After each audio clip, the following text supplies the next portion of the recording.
and friends, good morning, good afternoon, good evening, wherever you are. Welcome to this year's Crew Welfare Week. This unique event, focusing on all aspects of crew welfare and well-being, will take place from June 25th to 27th. It has been a few years since our first Crew Welfare Week took place back in 2021, and we are excited that this continues to be a fourth consecutive year with great success. We have a diverse agenda and leading maritime experts who will discuss crew welfare and give related presentations. We are very excited to hear from them. This is a large-scale event accommodating more than 40 maritime stakeholders across the globe, and we would like to thank all our speakers, panelists, sponsors, and supporters for their commitment and efforts contributing to this year's event objectives. Furthermore, I would like to thank all our team members involved in the planning, production, and delivery of the event. It's always a large team associated with these events, and without them and without the support of our partners, we wouldn't have such an event. So thank you all very much well in advance. But what exactly do we mean when we refer to crew welfare? Are we making strides in this topic? Let's see. Our busy agenda aims to provide answers, focusing on all aspects of crew welfare and well-being. One thing is for sure, discussions about this topic are not a trend, but a necessity. In that regard, I would like to briefly remind you of our Safety for Sea petition, which is ongoing, and need your signatures to acknowledge internet connectivity as an equally important basic seafarer need. Join our cause for free internet at sea by visiting the CIFIC website, and of course, join your voice with ours. Focusing on the program, on the first day, two different panels will discuss key priorities on the agenda, and presentations will tackle the topic of human sustainability, among others. The day ends with the Crew Welfare Awards, which honor best practices and excellence and can set the example for a more attractive, inclusive, and sustainable shipping industry. It is worth celebrating the good stories and applauding the initiatives and actions that maritime stakeholders are taking to improve working and living conditions on board. This year, we had a record level of participation and voting, and we would like to congratulate all shortlisted nominees for their efforts and best practices that have applied well in advance.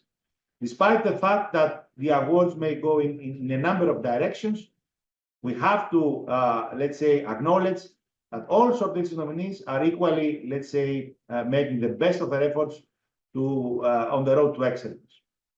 It is worth noting that the first day of the event coincides with the IMO International Day of the Seafarer, and this special day dedicated to our seafarers is celebrated every year on June 25th. So I would like to take the opportunity on behalf of Safety for Sea to express our gratitude to all the wonderful people working on board and ashore who form the heart of shipping. This is where we are as an industry.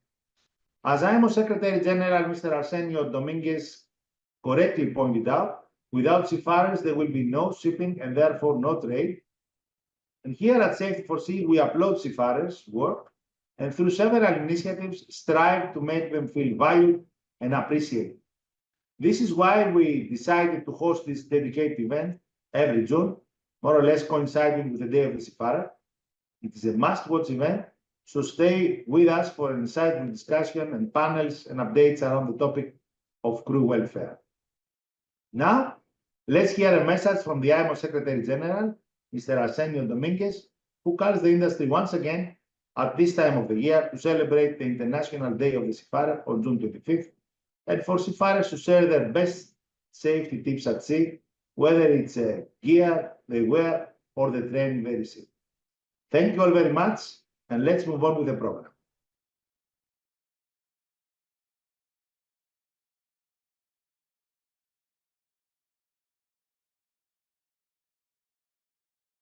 I'm on board the Green Pioneer, an ammonia vessel in Singapore, and I want to extend my warm appreciation to all seafarers everywhere. We know that without seafarers, there will be no shipping, no shopping, and no supply chain. Seafarers prove their professionalism day in and day out, all over the globe, but far from the public eye. Seafarers have been sorely tested in recent years, currently facing hostile acts from piracy or in conflict zone. I humbly acknowledge seafarers' resilience and sacrifice in the name of work. Seafarers, I have seen you work on deck and below, in engine rooms, on bridges, in canteens and in cargo holds, making the world's largest methods of transportation go. And you do this with the highest levels of safety while always ready to tackle emergency situations. Clearly, no one knows your work better than you. Your experience is absolutely vital for the future of shipping in a safe sector. So I would like to invite you, seafarers, to join the safety conversation.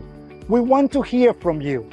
Let us know how you keep up with the pace of technological change and innovation to stay safe on board, and how you cope with mental challenges.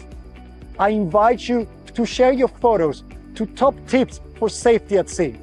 Please share using the hashtag #SafetyTipsAtSea.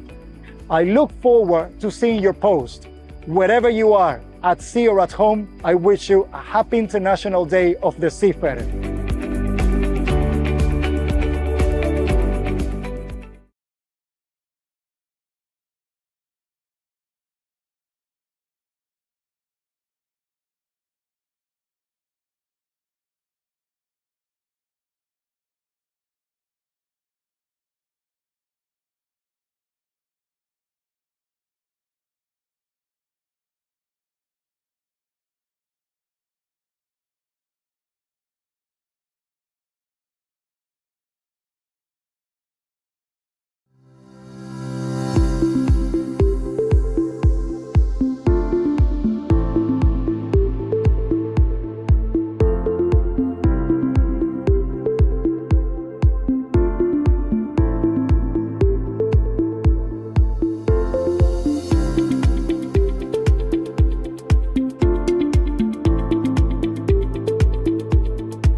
Mr. Apo Belokas and the organizers of this conference, may I greet our esteemed guests, the maritime industry professionals, fellow seafarers. A pleasant day to everyone. It is truly my honor to stand here before you today to address a topic that lies at the heart of the maritime industry, and that is enhancing crew welfare.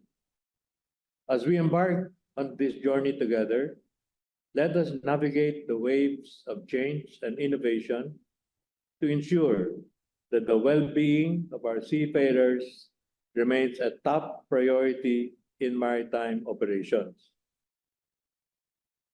The men and women who care for our vessels are the lifeblood of the maritime industry.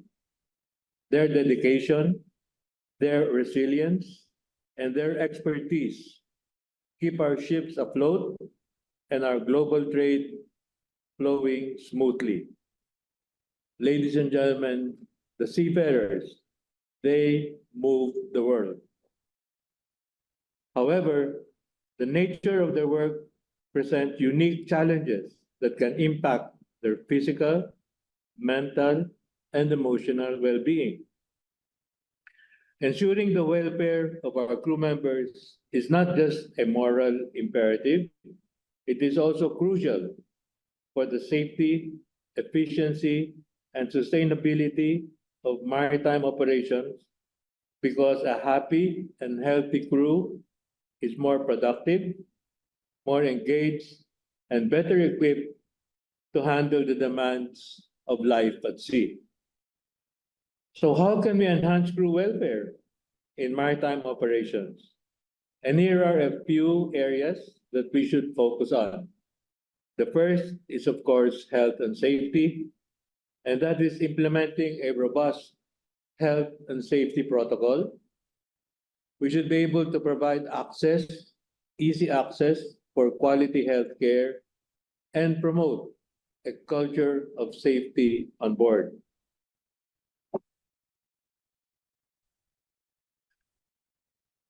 In these new challenges of digitalization and decarbonization, training and development is a prime importance. We have to help our crew members upskill or acquire new skills so that we can advance their careers, and having advanced in their careers, knowing what they're supposed to do and knowing what they're supposed to do, we ultimately boost their morale.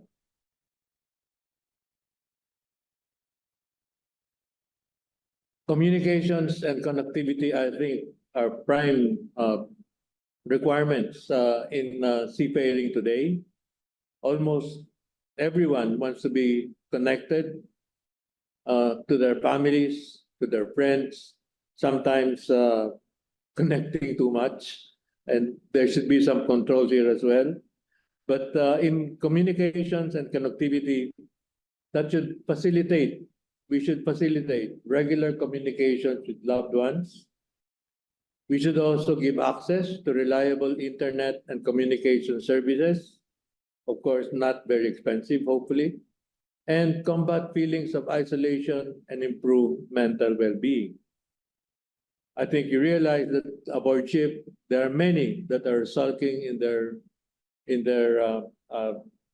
stay in their cabins, or sulking, looking out to sea, and really feeling isolated. So it is hoped that having better communications will improve also their mental health.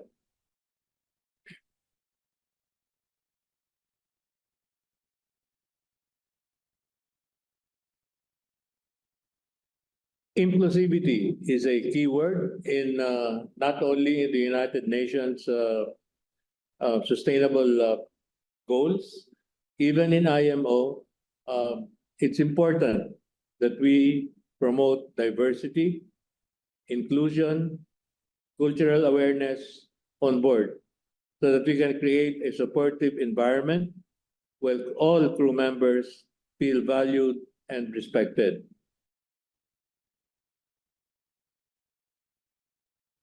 Offering mental health resources, counseling services, and peer support programs, both at sea and ashore, can help crew members cope with the unique stresses of life at sea and seek help when needed. More importantly, if we can have online health and welfare connectivity with the shore, this will be of great help in ensuring that the seafarers can vent their loneliness, their desires. They can vent them through this online access, and hopefully be able to reduce their stresses and their mental health and improve their mental health wellness. By focusing on these areas and working together as an industry, we can create a safer, more supportive, and more sustainable maritime industry that prioritizes the welfare of our most valuable assets. These are our crew members. As we navigate the challenges and opportunities that lie ahead, let us remember that our shared commitment to enhancing crew welfare is not just a duty, it is a reflection of our values and a testament to our dedication to building a brighter future for the whole maritime industry. Thank you for your attention, and let us continue to work together to ensure that our seas remain safe, our ships remain strong, and our crew members remain well cared for. Thank you, and a pleasant day to everyone.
So hello, everybody. My name is Namrata Nadkani, and I'm very pleased to be the moderator of this session during Crew Welfare Week and to have all our ship managers on this call with me as we really dive into the very important topic of crew welfare. I am the founder and CEO of Intent Communications, and we write a lot about seafarers. So I'm hoping that we can answer some of the questions that we know they want to know, as well as what companies need to know to make sure their operations are, hitting those quality standards that you are all known for. Shall we start by getting our speakers to introduce ourselves? Dimitris, will you tell us a little bit about yourself? Hello, thank you very much for the kind invitation to participate in this esteemed panel.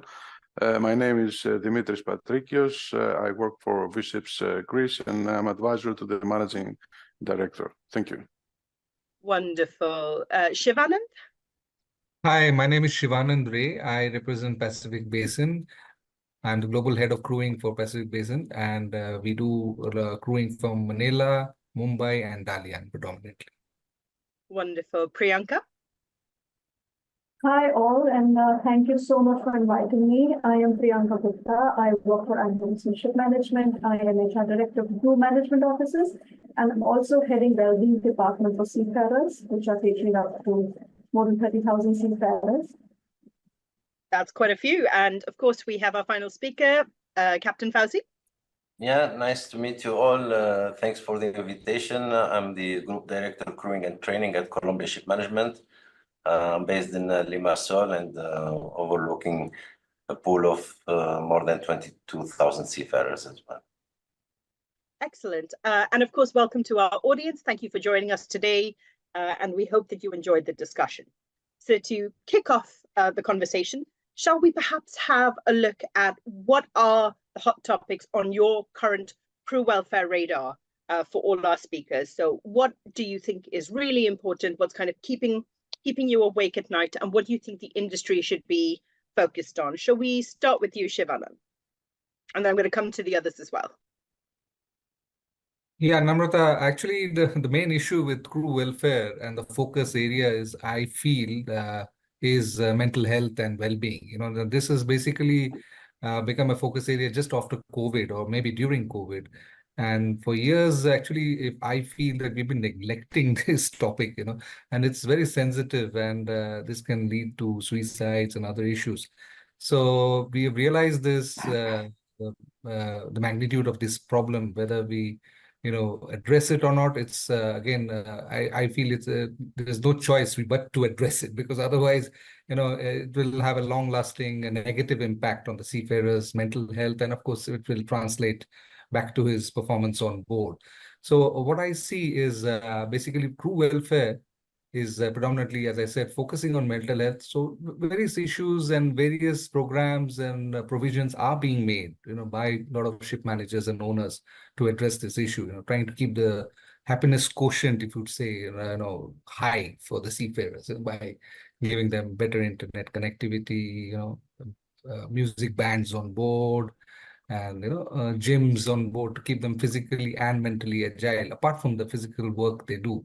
So that, I feel, is a very critical issue, and I think everybody must agree, and they already do, and they're working very hard, on this aspect, because this is something of very high importance, and it's about time we address it. And then again, we will see that once it's under control, then there might be some new issues coming up with this well-being factor. So that's all from my side.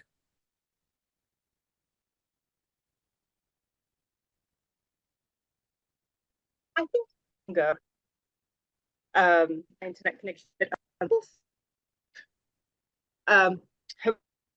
Hear me? Can you still hear me? Yes, we can Hello? hear you with noise gaps. Wonderful. I faced a very to do with crew welfare and mental health specifically. This is something that we had started addressing as an industry a little bit by talking about crew fatigue, because that mental have the MLC, but to see rising up, pulled it aside. Priyanka, what has your experience, your radar for the moment? And yes, of course. So what is already spoken, mental health is, one of the rising issues, and we need to talk about specifically that what leads to it. So I would, and there are many factors. So one of the important factors is definitely the career progression for seafarers. So seafarers have high expectations from their work environment, for career progression. So failing to meet those expectations can lead dissatisfaction and high turnover rate. And the study, like from Safety for Sea, if I say, so 64% seafarers, they feel that the career progression is limited. So we need a definite career guideline or guidance program that is there in place for them, because it really affects the mental health. Then I would again, another topic which I would definitely talk about is equitable treatment on board.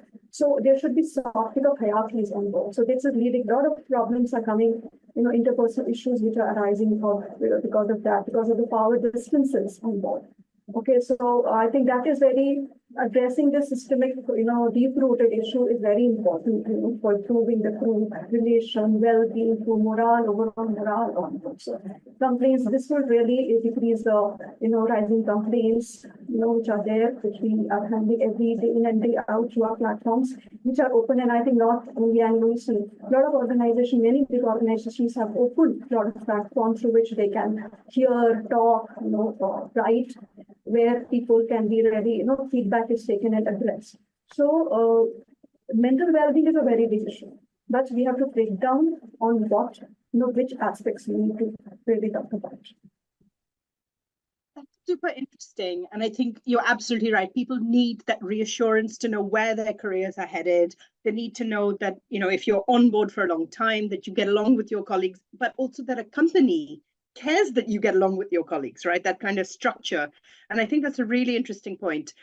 Dimitris, I know you've got thoughts about this because I saw you almost start to say something a few times. What's on your radar? Yes, regarding the welfare is something that is being discussed in the industry, which is very positive. It is something that has been improved. It's better than the previous years, definitely, and is improving continuously because the industry has focused on this element, especially after the COVID period.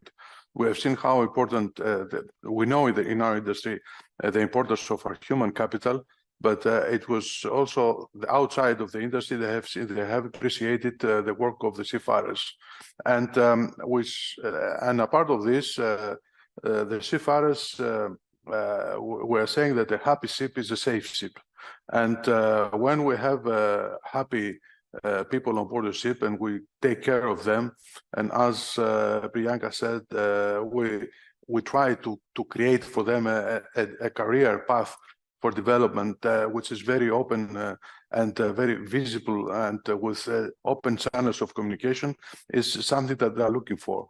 The challenges is that we must continue, and as I'm saying all the time, the crew cost is not the cost; it's an investment for the companies, because without this we cannot run our vessels, and we cannot satisfy the requirements of the society to move the goods around the globe. Thank you.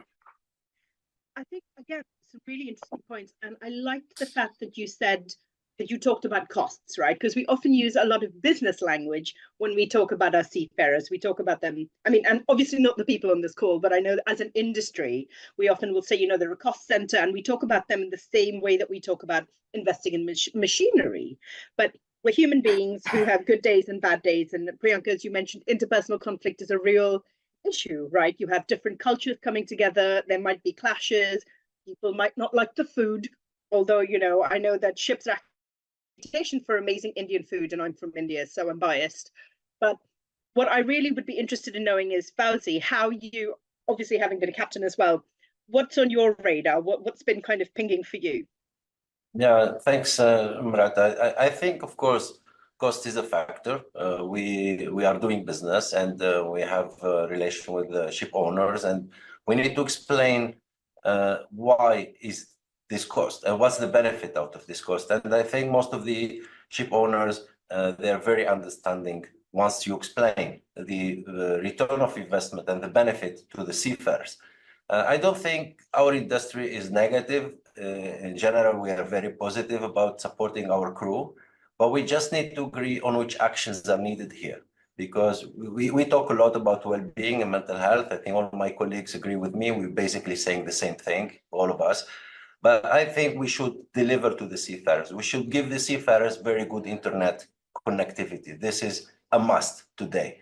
It's no more an option. It's not a question about do they need it, do they don't need it, how much internet they can consume or not. They need to have internet like our children, like our families, like all our employees in the office. So like us. Like us, exactly. Internet will help with mental health a lot. Seafarers will stay connected with their families, with their loved ones. They can also do a lot of new things, which we didn't do in the past. Imagine a seafarer who can do his MBA online. Yeah, we never heard about that so far a lot. So we can do a lot of that stuff. People have some free time on board and they better use it the best way. And we should offer them solutions. The second thing, we need to provide them with support. Mental health support hotline is a must. Telemedicine, medical is very important that seafarers are healthy and they know that they can get medical support 24/7. We don't have it at home. So it's something that seafarers have something better than on shore, right? And we should tell them that.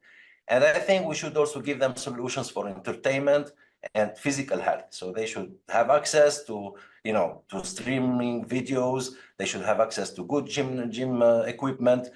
So by having a good physical health, a good mental health, and of course, by supporting their connectivity, in addition to the basics of MLC, we all mentioned that, good pay on time and so on, I think we've done the drill. So that's it. I think it's really interesting because obviously what you're talking about is cultures of care, where we're thinking about how people are going to be using their time on board specifically. And you're absolutely right. The internet, right? That has been, it used to be such a fight in the sector to be talking about moving to constant connectivity. But obviously COVID has changed a lot of things, but we're seeing the benefits financially and from an operational perspective. Obviously, everyone's always talking about data gathering, but also it's information and it's connection. And we know that crew on board are now seeking this connection and seeking this validation. So let me ask, what do you do? What are the non-negotiables for you, your top 3, for creating a really good onboard culture in which your crew can flourish? Right. So what do you think that we should definitely be doing? And I'm going to come to you, Priyanka, because of course you're HR. So I feel like the answer must be bursting out of you. But I'm coming to the others. What do you think we, as a ship manager, you need to make sure? I'm going to assume internet is a standard. But if you really disagree with me about internet, be brave and speak now. Otherwise, it's just Priyanka's turn. Priyanka. Yeah, so for me, top 3 will be, upskilling seafarers, not only on technical, so they are really technical, so mainly on soft skills now. It's a real demand. It's really going to be important. So vessel industry needs to invest, both on technical but soft skill training for seafarers is to deal with humans on board. So we need to build a zero tolerance future for individuals who do not treat people well. So I am basically coming from the issues that are arising every day because they are humans, they are dealing with people. So while technical skills have traditionally been the focus, we need, that is a growing need for communication, collaboration, teamwork, these kind of skills needed. Okay, and second important thing I would talk about is the work-life balance. So there should be increasing surely. There should be easy sign-on, sign-offs, easy travel, which is again problems that is happening. And several studies have spoken about.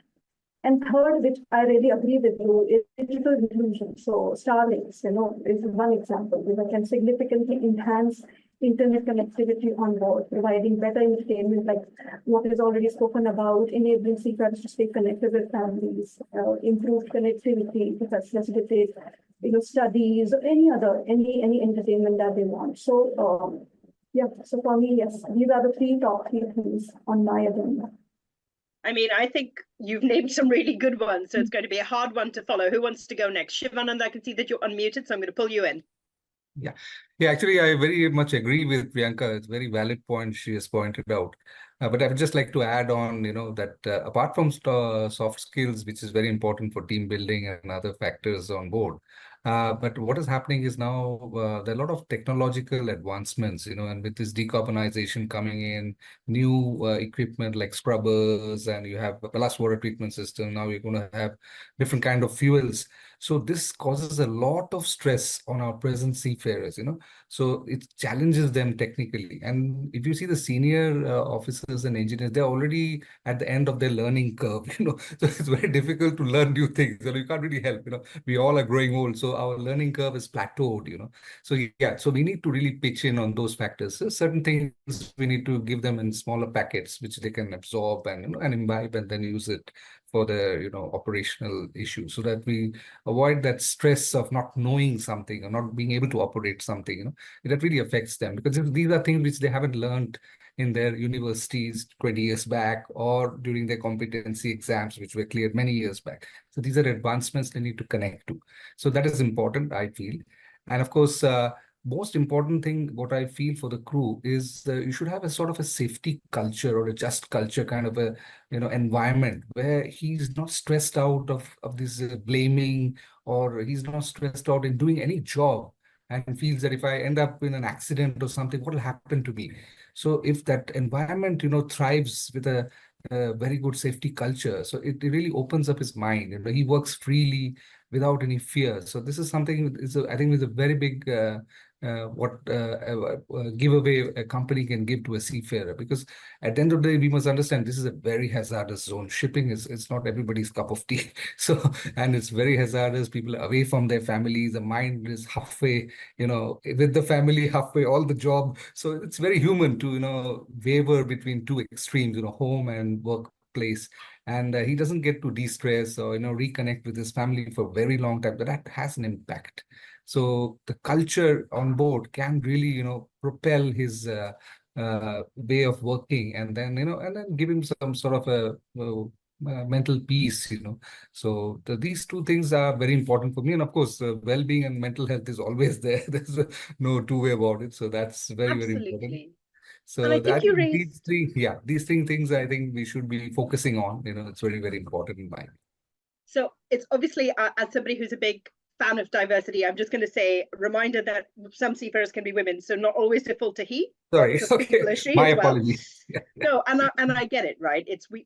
This is how we grow, and I think you both raised a really, really good point of the people who are at the top of our skill sets, right? Our captains, our navigators, our chiefs have left theoretical learning quite a long time ago. They've been really focused on the sharp edge, the business edge of day-to-day activities, of figuring out how to be slightly faster in port, about how to improve safety skills. They don't necessarily in their day-to-day have the structure of learning about the hazards of ammonia as a fuel, or how to learn how to operate a ballast water system that was installed on board your ship 4, 5, 8 years ago. It's a real challenge. And I think creating a culture where it is easier. And I love what you said about making it in small doses that's absorbable, right? Thinking about it not as a tick box exercise where we say, how can we make sure that everyone is certified? But actually saying, how can we make sure that the information we give them goes in and remains in, so that they can actually work on this? Captain Fauzi, how do you do this? How do you tackle this challenge? And of course, please feel free to add anything else that's really burning in your mind on the topic that we talked about. But how can we create this culture so that people who are doing the hard work continue to evolve in their careers, and find time to do all of this on board when they're really busy and we know there's a huge administrative burden? Yeah, very valid point. First of all, I want to endorse what Priyanka and Sivanand have said. I mean, just not to repeat each other, I fully support what they said. But answering to your question, I think when there is new business, new technology, and new advancements, which, by the way, are moving much faster than the education of the seafarers, back to the academies and maritime universities, which are still catching up with all these new technologies that are coming much faster on board the ships. I think the responsibility of the employers, either ship managers or ship owners, is to give the opportunity first to your own seafarers who grow with you, to learn and get and to invest in them, And this is basically what we do to give the chance to our crew who have the experience on crude oil tankers to start again with LPG or LNG, or to work on new fuels, to invest in their training, which basically is very expensive sometimes, but it's worth it. That is a good investment.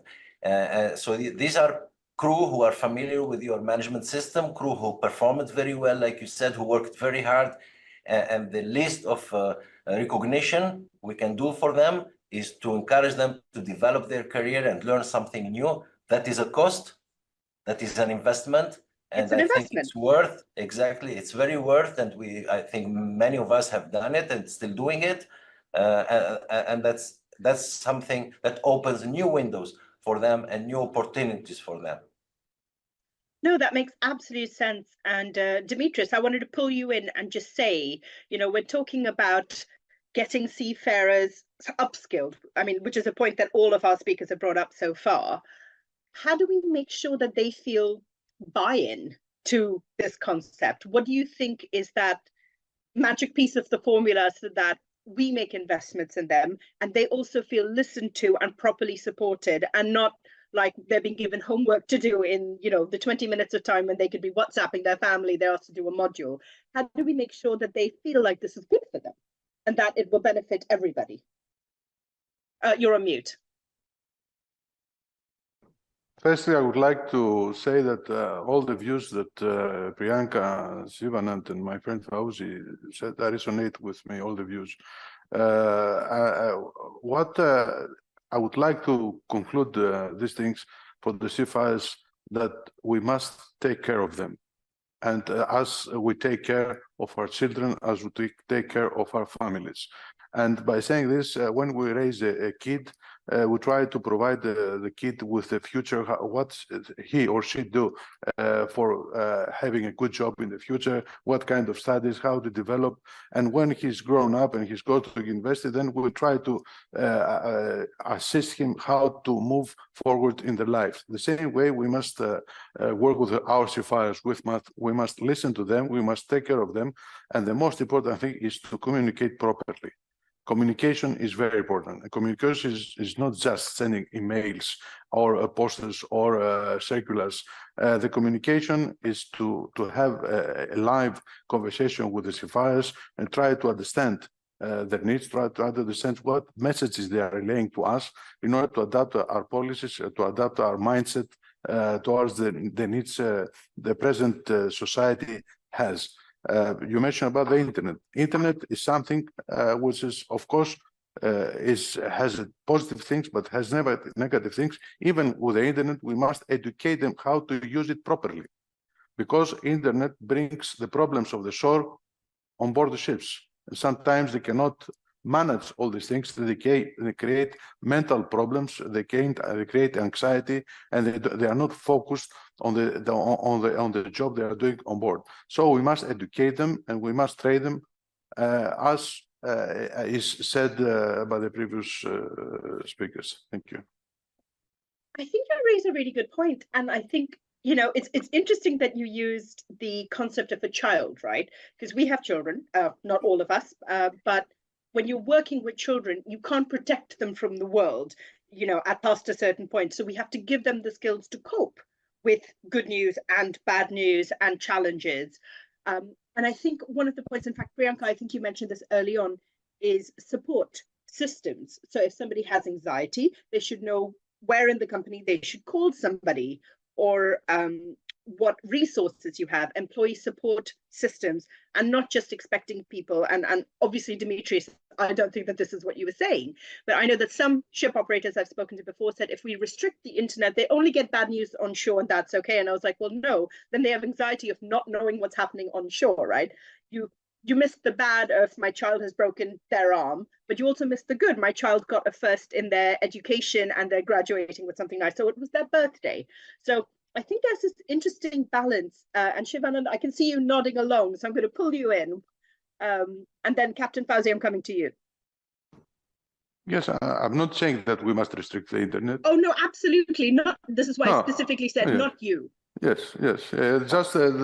All these new things, they need some time to be used in the proper way. Even ourselves, we catch ourselves to spend a lot of time on this and not focusing on the proper issues. As somebody who has screen downtime before I fall asleep to let my brain rest, I absolutely get it. Yes, what we must read the times of the signs of our times. And we must analyze how the societies are moving, how the different nationalities, what are the expectations of the different nationalities. There is not a solution for all. Different expectations are for the Asians, different expectations for the Indians, different expectations of the Europeans. And there is no one solution for all. And we must adapt and be very flexible on what we design. It's not only ticking a box that we did this and then we expect. We must be very flexible to follow up all our actions, to see how they work and adapt them in the proper way.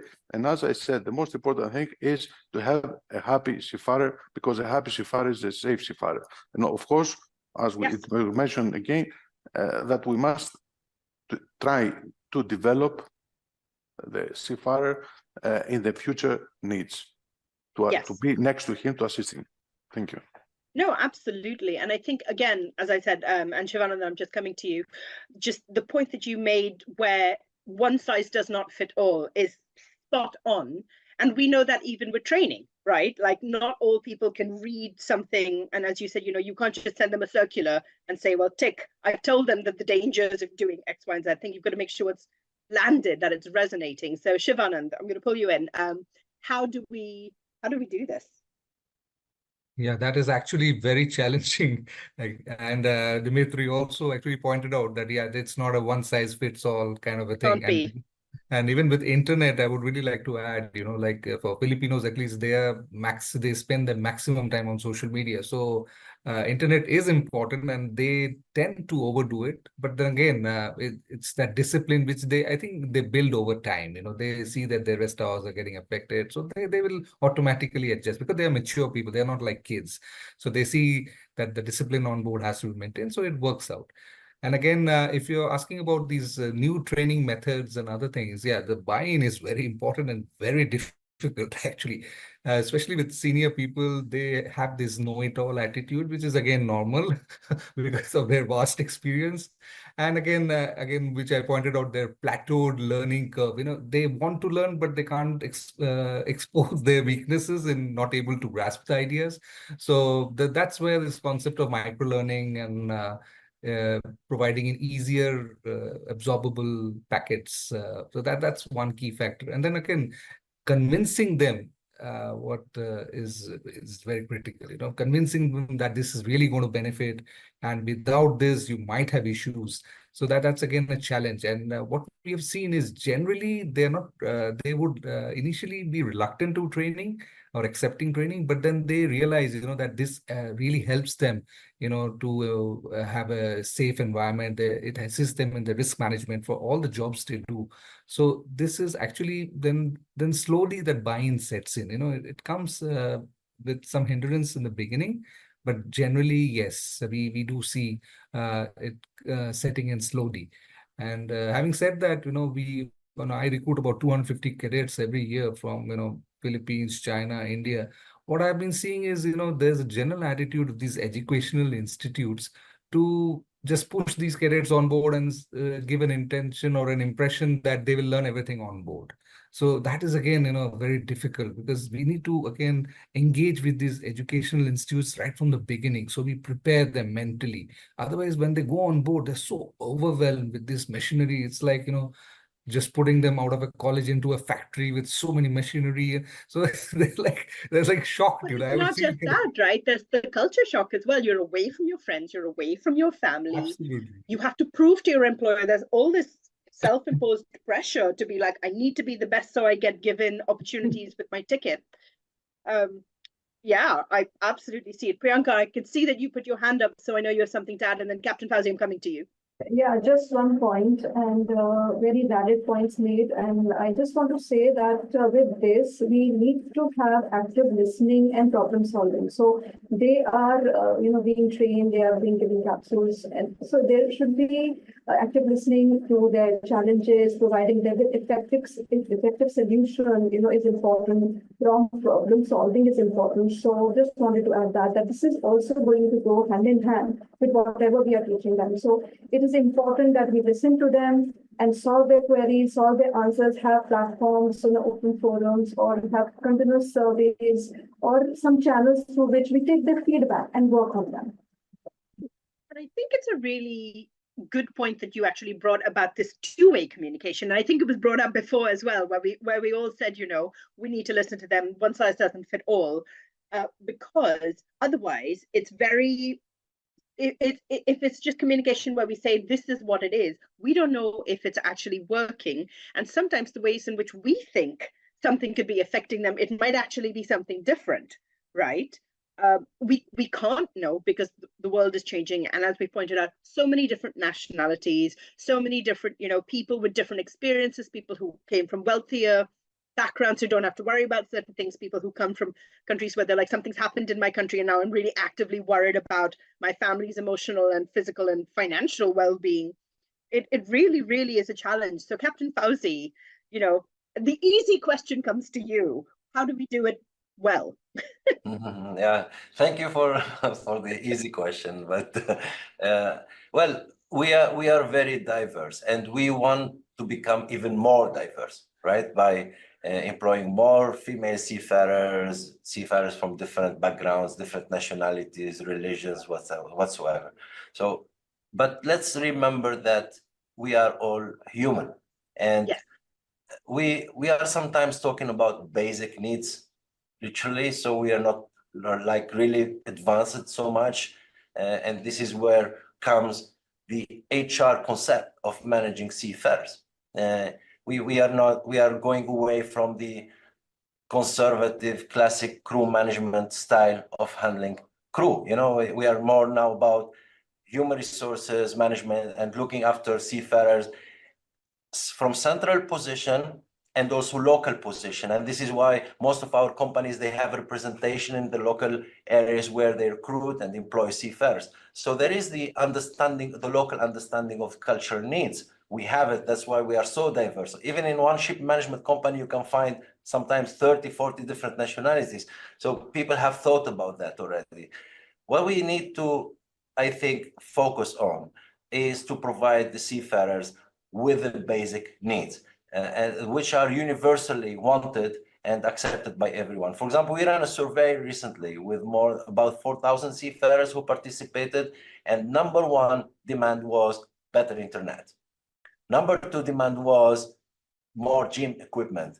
And of course, yeah, definitely. And number three was really very close to many other things like technical support. Of course, they want to have the best technical support. They want to be sure that they get all the support from the office. They want to feel, that they have the tools, the spare parts, everything else, because you need that. You need tools to keep your ship in good condition, and that makes people as well happy. Let's not forget that part. The good technical management of the vessel is a big contributing factor to the happiness of the crew. The management of working hours. We cannot exhaust our crew. If we need more resources, we need to have more crew on the ship. You can't run an old ship with 19 crew members and a new ship with 19 crew members. So we need, of course, we are all thinking about that all the time, and we are working together with our captains and chief engineers on that.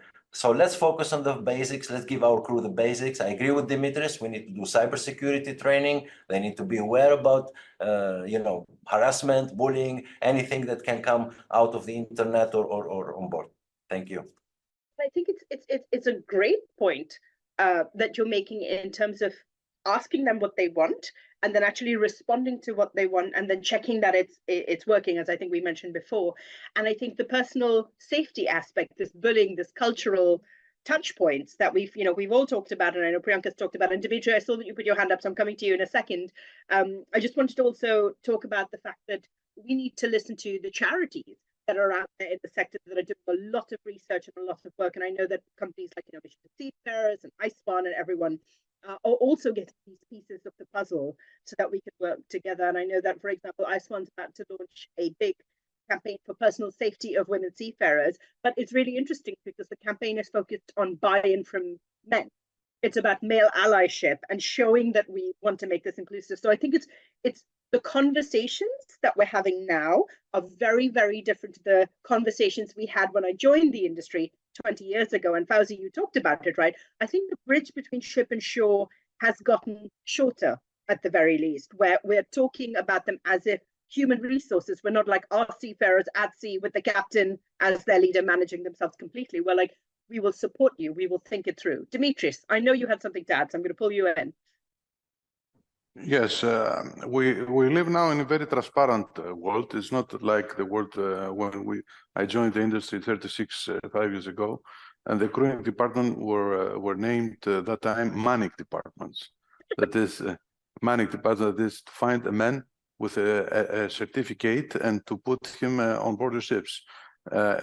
Captain Fauzi, you remember this. And the manic departments later were named crewing departments, and later on they were named HR crew, which is evolution, which is very reasonable evolution because the needs of the society are different. And Captain Fauzi said about basic needs. I think the basic needs somehow are satisfied in one way or another. People need something more. People need something more on board, especially in their lives, and the interconnection. We live in a very connected world, and people, they want to live the lives of the others. So the needs are different. What I would like to underline and raise my hand is that regarding the welfare and the way we manage our people, we have a two-tier market. That is depending on the type of vessel. That is for the tankers and the LNGs and the vessels that need a lot of expertise, and the owners and the industry needs different approach. We have not the same, and we have different and better. We must educate also the ship owners of the other type of vessels, the importance of the crew. I should not see the crew as a commodity, but they should see the crew, as I mentioned, as an investment. And I think the industry will go to that direction. And our job will be to find and the proper people to crew the vessels, and it's very challenging for our job, because now here we represent, if we totally add the seafarers we represent, we may have a number around 100,000 seafarers altogether. And in the future, the needs of the seafarers will be, the needs from the seafarers will be regarding the competencies, and the soft skills and the hard skills will be different. So our job is very challenging in the future. It's very, very challenging. I think thinking about it and thinking long term is the way forward, right? We have to.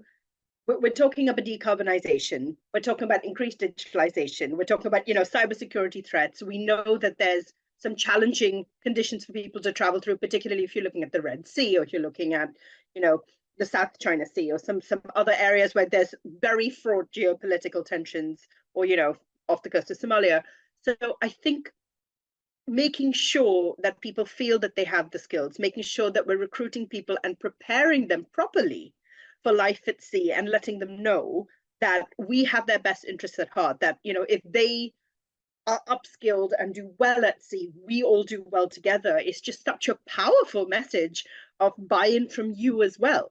And you're all leading ship operators. So it's really wonderful to hear basically all of you saying almost the same thing, with obviously nuance, but saying we care about crew, we're invested in them, we're thinking about the future, we're trying to get buy-in, we're creating these cultures. Captain Fauzi, I saw that you put your hand up, so could I pull you into this conversation? I see you have something to add. Yeah, I just wanted to clarify a point, also based on what Dimitris said. Let's agree that today basic needs are not the same of 30 years ago. When I say basic needs today, that means very good internet connection. That means telemedicine. That means mental health support. That means work-life balance and career development. These are the basic needs. It's not the basic needs that you need to come to the ship and find a cabin and the mattress in your cabin and you are very happy that you have a mattress, not necessarily a blanket.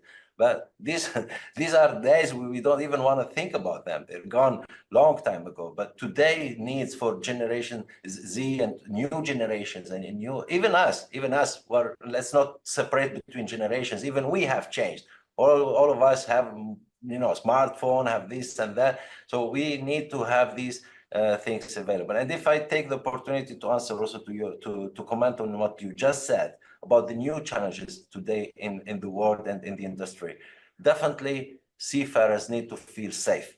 Definitely we need to support our seafarers to feel that we are there to provide them safety and job security.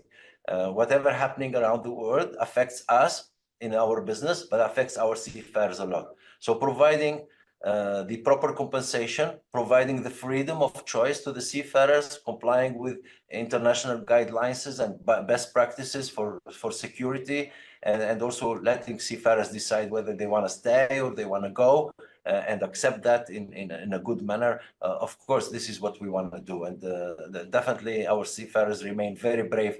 And I think generally, that's my personal opinion now. My very personal opinion, I think the majority of seafarers, maybe more than 95%, maybe 90%, are really good professional seafarers. That is my very, very deep belief. I think there are so many good people out there. We just need to make sure when they come on board, they're supported and they have the proper guidelines to perform, and that they do not fall into the pressure that makes them sometimes do silly mistakes. We all do silly mistakes, all of us. When we are under pressure, where we can't cope anymore, or we want to overdo it, we do mistakes. So this is why many mistakes are happening in our industry. So let's release a little bit of pressure. Let our people do their job safely. And as human beings who, as you said, make mistakes, Priyanka, could I pull you into this topic of changing basic needs? Because I think that's a very, very interesting point that we're raising, right? As you said, it's not a case of, will I get paid on time and is there insurance? Now it's a case of which ship operator is going to provide me with good internet and good training. Where can I find an environment where I feel safe? And this is particularly, and I wanted to flag this, very important for women doing research, because I know I've been to a lot of seafarer forums where I've seen women seafarers exchanging information about feeling safe on board, or having somebody who is, non-binary or trans say, actually, I was on board, and the one that I saw was particularly good was Shell. They said, or a cruise ship, they say it's very easy to feel accepted because there's just so much of the general population, or somewhere where it's so skilled, where you're on an LNG tanker. And I think one of the speakers said this, right? If you need, I think Dimitris, it was you said if it's so specific and requires so much technical skill, we see the investment has to be there. It's much easier to explain to the client because they know they're competing for a small pool of talented individuals. But Priyanka, what have you seen changing? What are basic needs that you see in your company now? Lot has been spoken that what new we are bringing, and so many things, internet and all those channels.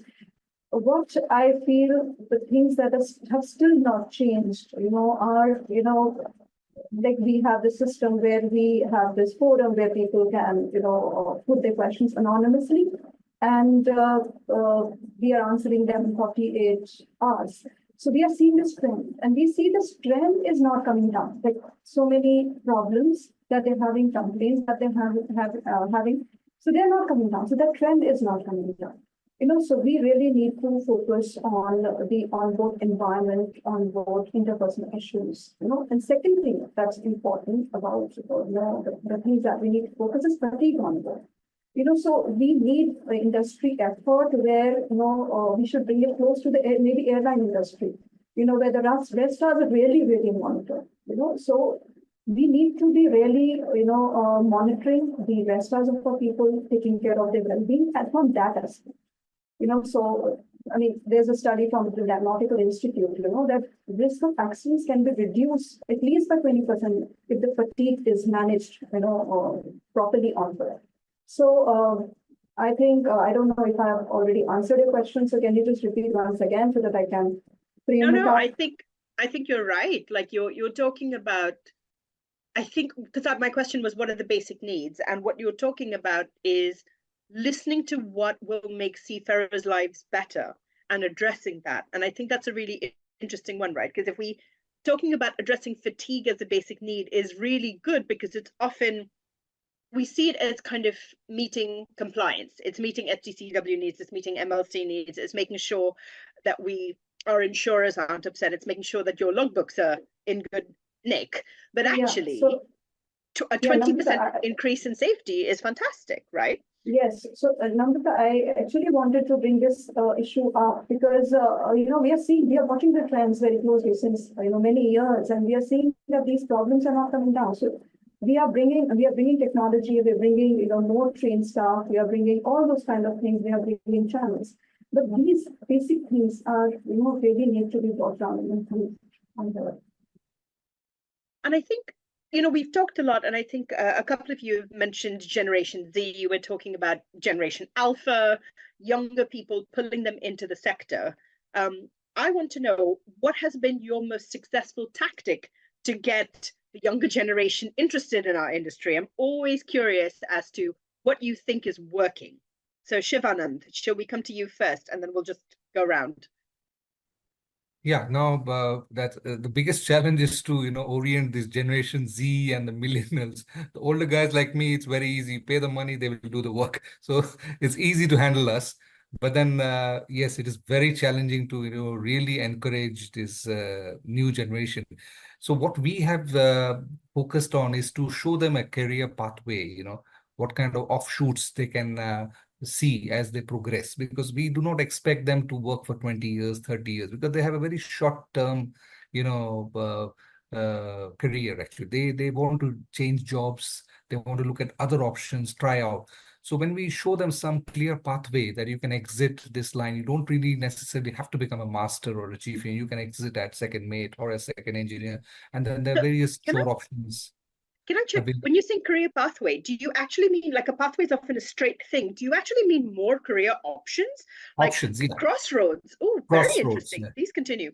So that's what we do in our company, as we are a ship owner. So we show them, whenever they come to our seminars, we show them our operations team, our chartering team, apart from the technical team. So then they can see clear pathways that, okay, if I exit now, I can do this, I can become this. I don't necessarily have to become a master chief engineer and sail for 20 years or all that, because that is something which the new generation doesn't want to do. So these showing them a career progression and pathways, offshoots from the normal mainstream shipping is, I think, the key. And that is very important to attract new talent. Otherwise, people are reluctant to join shipping. We always had US, Europe, Japan, Korea phasing out. Now even China is slowly phasing out because of so many economic opportunities being created. We don't have seafarers or cadets wanting to sail longer or even join ships because they see other options. India and Philippines still will continue for a long time because of the population and their liking for seafaring jobs. So we see them as long-term players in the market. And if you ask me where to put my money on, I would say Philippines, because for the next 15, 20 years, yes, the number of colleges they have, the people, it's a profession of choice, of respect.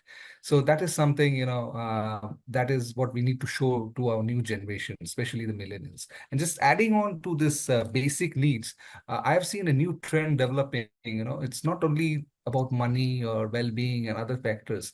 Basically, but what I see now is the seafarer wants to be heard. He wants to be included, and given a sort of an importance. People don't just jump companies just for $50 or $100 because the salary is more or less same everywhere. He tries to continue in a company or go to a newer company where his achievements or he's recognized, and then that gives him a sense of job satisfaction, which is very important, because otherwise it's not all about money. And in fact, a lot of people also look for the ethos of the company, right? The company values. If you think, and it's in the same way that we've seen on land, people don't necessarily want to work with, say, the tobacco industry because it has a bad reputation. I think there's also a really interesting point where people are saying, I don't necessarily like, I want to work in an industry which is not super fossil fuel operated. So working with companies where you can see efforts to be more sustainable or efforts to do this. Is that the case, Dimitris? I want to pull you in. Is that something you're experiencing? Absolutely. The company they are working for provides them an identity. And they are very proud of, when they are very proud of the company, they feel better. And I have seen that not only here in the present company I work for, but previously working for ship owners. And I was looking, when I was going to Philippines, I was seeing people, seafarers with the logos of the company, wearing the shirts. They were feeling proud. So we must work on this, that the company they are working for has the values that provide them a positive identity and being very proud. I would like also to add, I think Captain Fauzi mentioned about, or Stephen, I don't remember who, about the blame, the just culture that should be on board. Regarding the new generations, they want to be heard, they need orientation and guidance, and we must have a culture of psychological safety on board the ships.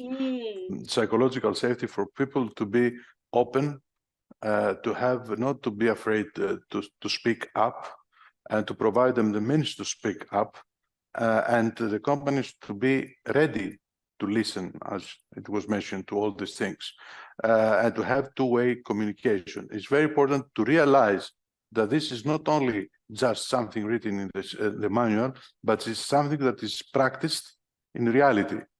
And we can see a very positive results by this psychological safety.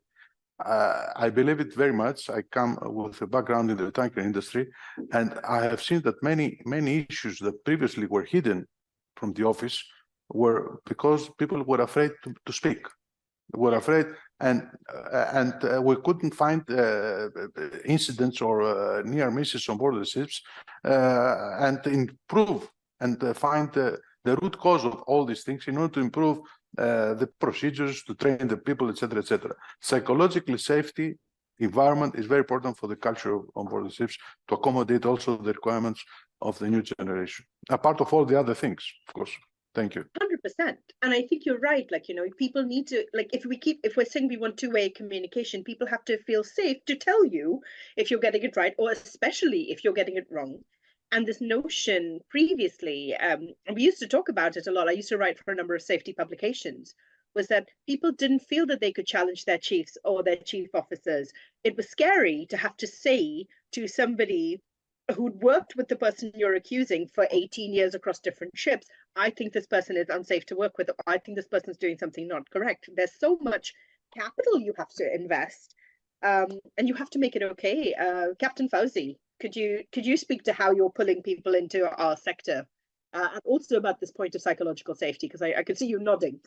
Yeah, absolutely. It is, of course, it's always two ways. Whenever we talk about communication, it's both ways. It's also from the way how psychological safety, and also the way how the perception of the hierarchy by especially those who just started their career at sea, or those who do not feel they're capable to speak up. So the first thing we need to do, our responsibility, is to provide means of communication, open reporting systems, whistleblowing systems, very confidential, anonymous. And these are things that, interestingly, I see it in Colombia over the years, has allowed and increased a lot of trust between the company and the seafarers. Once they try the system, once they know it is actually true, you know, it's confidential, it's anonymous, we have tried it, and nothing has happened after that. The company has protected our identity and has responded promptly to our request and investigated whether these requests are genuine or not, whether they need certain actions or not. So this has helped a lot. Plus, of course, leadership programs to our captains and our chief engineers and our leaders. They need to have a leadership programs where we try to explain them that they are not being challenged, so their authority on board is not being challenged, but their decisions or their opinions could be challenged, but their authority remains as it is. So we need to split that in their heads so they know what is it actually being challenged here. Is it what I'm just saying now on the operations, or is it actually my position on the ship as a captain or as a chief engineer that is threatened? So this is what we need to clarify to our leaders so they don't get confused and they allow better communication on board with the rest of their crew. Now, to attract more seafarers to our industry and to attract more cadets, actually, maybe I'm a bit on this slight disagreement with Shivanand. We actually have a lot of cadets who are looking to find jobs at sea, a lot, looking for slots, looking for berths at sea, and they could not find. So there are thousands and thousands of cadets out there, and they're mostly good guys and girls, but we of course need to find them slots. So we need to give them the opportunity. There is a selection process, there is a competition, we cannot deny it. So the best, they get the first places. So that's the message we need to do. The question is later on how to retain them. Once they come and we take 300, 500, whatever number of cadets, what happens afterwards, after the 12 months at sea? So this is what we need to follow up and see why we are not retaining them or why are we retaining them. I agree with Dimitris, the company reputation, the company name, the brand, the quality, a company which has a code of ethics, like we just done in Colombia last year, a company which offers, a holistic approach to their well-being and have reputable partners into that, will attract seafarers. But also, the job at sea cannot be attractive if the ships are not getting better. Yeah. They need to get onto better ships. And this is very important. I've been sailing myself, Dimitris, we know it very well. We all know it very well. A good ship is your first loyalty. So we need to have good, well-maintained and well-provided ships. So Priyanka, I saw your hand up, so I'm going to pull you in because then after this, we're going to go to our last question. Yeah, so I think Captain Freddy has mentioned what I wanted to say, that a lot of people are applying, and so for example, like at the academy that we have, 20,000 applications received, and we hire 500 people. So this is attracting the youngsters is one of the, I think somebody spoke, is they are gig economy people. They want to have experiences. That is one thing that they're really attracted to this highly rewarding career. But to maintain it is very, very important, as he has already pointed out. Very important thing, again, is to address misconceptions continuously in the maritime industry. Like, for example, that, okay, the shipping career is very unsafe. So, I mean, if you compare it with the accidents on the road, I think ships are the best place to be, if you want to be safe, if you even compare, So, in my view, I think these are the 2 points that I wanted to add, that, we have to really, really continuously address misconceptions that are built around this industry. I think actually, I mean, and Shivana, please feel free to correct me if I've misunderstood the nuance of the point that you were making, and I think you've all kind of talked about it. You're talking about people who are not looking to make a career at sea the way that they used to. They're looking for opportunities either at sea or once they translate onto shore. And one of the things that we know as an industry is we need people who will come onto shore, but we definitely need people at sea making sure that our ships are really safe. We need to make sure that if we bring 300 people on board, if only 50 of them remain at sea, where they're all fighting for these 50 people with the right skills. So we need to make sure that even with the gig economy mindset, even with the notion that you want to have all these crossroads of opportunities available to you, that being at sea remains attractive. And that it continues to be attractive, particularly, and for me, as somebody who's really paying attention to what's happening with fuels, I'm like, there are some really big challenges, and we're going to see people specialize. We're already seeing prices and competition for people who worked on tankers and LNG tankers really go up, because we're like, if we're using LNG as a fuel and you have somebody who's been on tankers before, it feels safer. By the time we get to something like ammonia, we know this is going to be a few crew who are very skilled, who are going to be in high demand. Feel free to disagree with me if you do. But I think this retention part is absolutely key. It's making sure we don't lose our highly skilled people by saying your information is obsolete, so you're being retrained.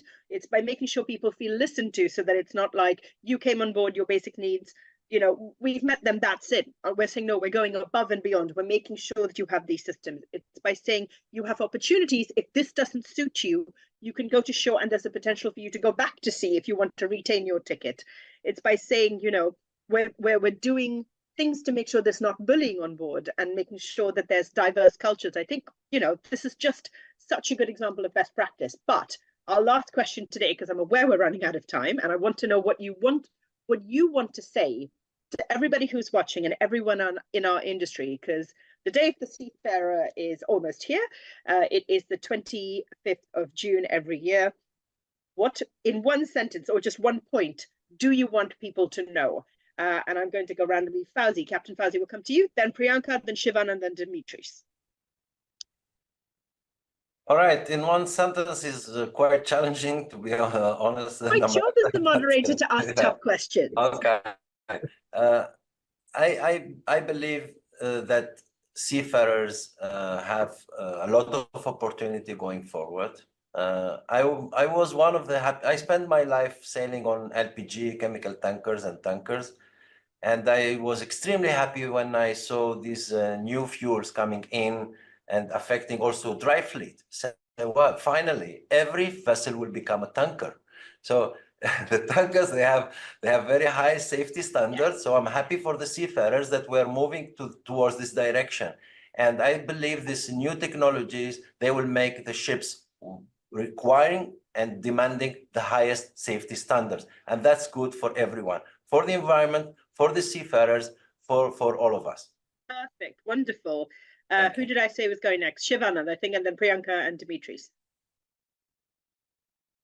Yeah, so basically, my single message on the Seafarers Day would be, of gratitude.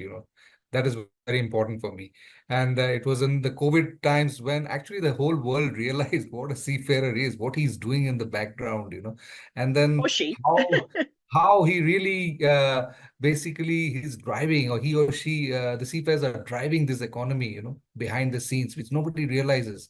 So we had this slogan coming in that no seafaring, no shopping, as simple as that. No shipping, no shopping. Yep. Absolutely. So, this is something, so my always number one is completely, we start with a thank you to seafarers for what they are doing. Wonderful job. We thank their families to allow them to go on board, and that's completely that. And then, of course, encouraging them to continue the good job. So that's my thing, gratitude and encouragement. So that's my key words for the Seafarers Day. Fair enough. Priyanka. Yeah, so on this day, seafarers, we honor resilience and dedication and invaluable contribution that the seafarers make to this global trade. And for the stakeholders, I would say that is we affirm our commitment to enhancing the welfare of seafarer welfare, prioritizing the mental health, safety. The key message that I want to give is that treat people as part of the family, as human beings. Treat them as you would like to be treated. So yeah, that is, and so that we can foster the culture, of respect, empathy, and honesty. That's the thing. Wonderful. And Dimitris.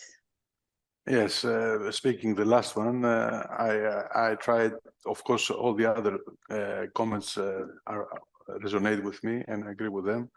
The society needs the seafarers, the society is grateful for the seafarers, and the society will take care for the next vessels to be very safe, more safe than the previous ones. And we can assure that the young generations, for the young generation, the seafaring profession provides enormous possibilities on board the ships and ashore for a young, talented and ambitious guy or girl to fulfill his or her dreams in their life. And we will do as society the best in order to have seafarers, otherwise we'll have a problem moving the goods around the world. Wonderful. And I'm going to take moderator privilege and share my thoughts, because I also think I want to speak to the seafarers, particularly younger generations and those who are working, who have been in the industry for a while. You are valuable and you are a part of the industry if, as you've heard, the leading ship operators on this call have said, we want to know what you think. We want to know what works. We want to know what doesn't work and why it doesn't work and what would work better. Please make sure that you share your thoughts with them. please make sure that you find places where you are heard. And if you are not being heard by your company, remember that you can come to any of these 4 companies and make sure that you are heard, because they're all talking about the fact that they value you. So please make sure that you share your experiences to make our industry better. We can only do this with you. And this is something I know, I'm sure the industry people on the call also agree. If we want to get really better, we need data. The way to get data is to ask questions and to have people give us this information. So let's make it safe for people to tell us stuff, even if we don't want to hear it, because overall, we all win together. So, and thank you very much to Safety for Sea for allowing us to have this important discussion. And I'd like to thank all my speakers for making the time to share their thoughts. Thank you so much. Thank you.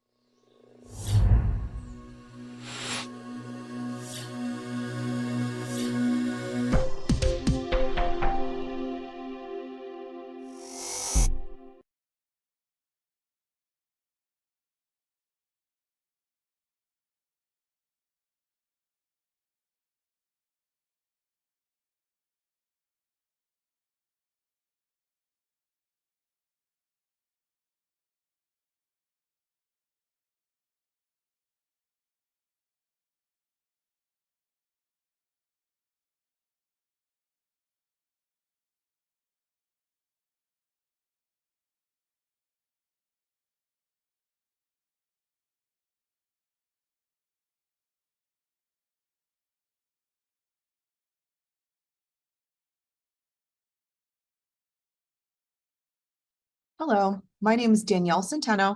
I'm a loss prevention executive at the American P&I Club. Today, my presentation is on leaders and mentors for seafarer sustainability.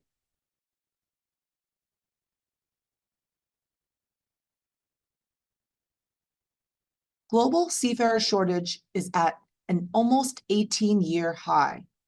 Demand for seafarers is greater than ever. Demand greatly exceeding the supply, particularly for ships' officers. Seafarers are still recovering from traumatizing pandemic restrictions. We're seeing smaller crews and larger vessels, meaning long hours and long hitches, accounting for these shortages. In turn, this is causing seafarer fatigue. Younger generations of men, we are seeing now, taking greater roles in family life and in raising children, making long periods at sea less attractive career paths. And despite an increased focus on the fundamentals of equity, inclusion, and non-discrimination industry-wide, the percentage of female seafarers in the global shipping fleet still remains stagnant at 2%, which is more than 2 decades now without growth.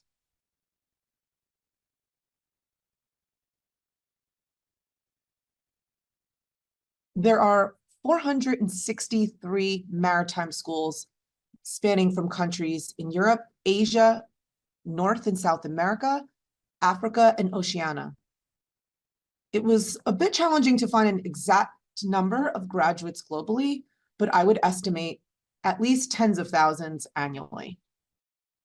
While recruitment is also very much a key focus in seafarer sustainment, I will make the point of retainment in this presentation, because if we cannot retain and nurture who we have already coming through the door, then recruitment will be useless. A large percentage of maritime school graduates are opting out of going to sea, or only seafaring for a few years before going ashore. At a Crew Connect Global Conference, an audience of maritime professionals were asked in a poll if they would recommend a career at sea to their own children. Over half said they would not. So aside from the invariable factors of life at sea, including being away from family and an unsettled lifestyle, what else is tipping the scale for the seagoing workforce? And what can we do to sustain?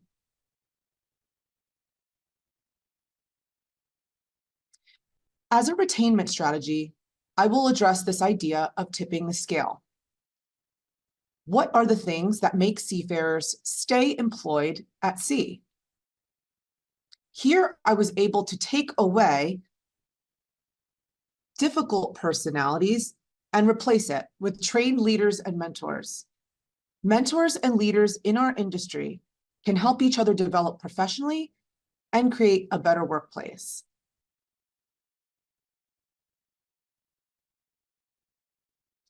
One area that doesn't seem to get as much attention is the seafarer's investment in the seafarer. The relationship between a leader and a follower and how their relationship success is essential to the overall mission and for the safety of everyone involved. This model is emphasized repeatedly for sailors in the military, but there is perhaps a lack of leadership skills development in the seafaring industry. Crews are assigned a hierarchy when they come on board a merchant ship, but are not really given the tools or education to enact the hierarchy properly. Some important points for understanding the roles of leaders and followers. Both leaders and followers are equally important, especially in how they interact with each other. The leader must help his followers grow, whereas the followers must contribute to the success of the leader. Good leaders are authentic, adaptable, and empathetic. Good followers are loyal, supportive, honest, and courageous. Good leaders ask for constructive feedback, and good followers seek professional development. Leaders are always exemplary followers themselves and uphold all the qualities of a great follower, particularly when dealing with positions of authority, like maybe their home shipping company or regulatory bodies, like the flag state or class societies. Finally, leaders take on mentees, and good followers have mentors. But how often do we see this in the modern maritime industry? Historically, ship apprentices were kids or boys, and they were personally trained while on board, with officers taking a very personal interest in their development. The modern generation of seafaring adults, however, are trained and certified ashore, sometimes before even stepping on board. Some have specialties that can translate to very nice opportunities ashore. So we can ask, are these seafarers receiving the attention and investment from leadership that will influence them to pursue a long-term career at sea?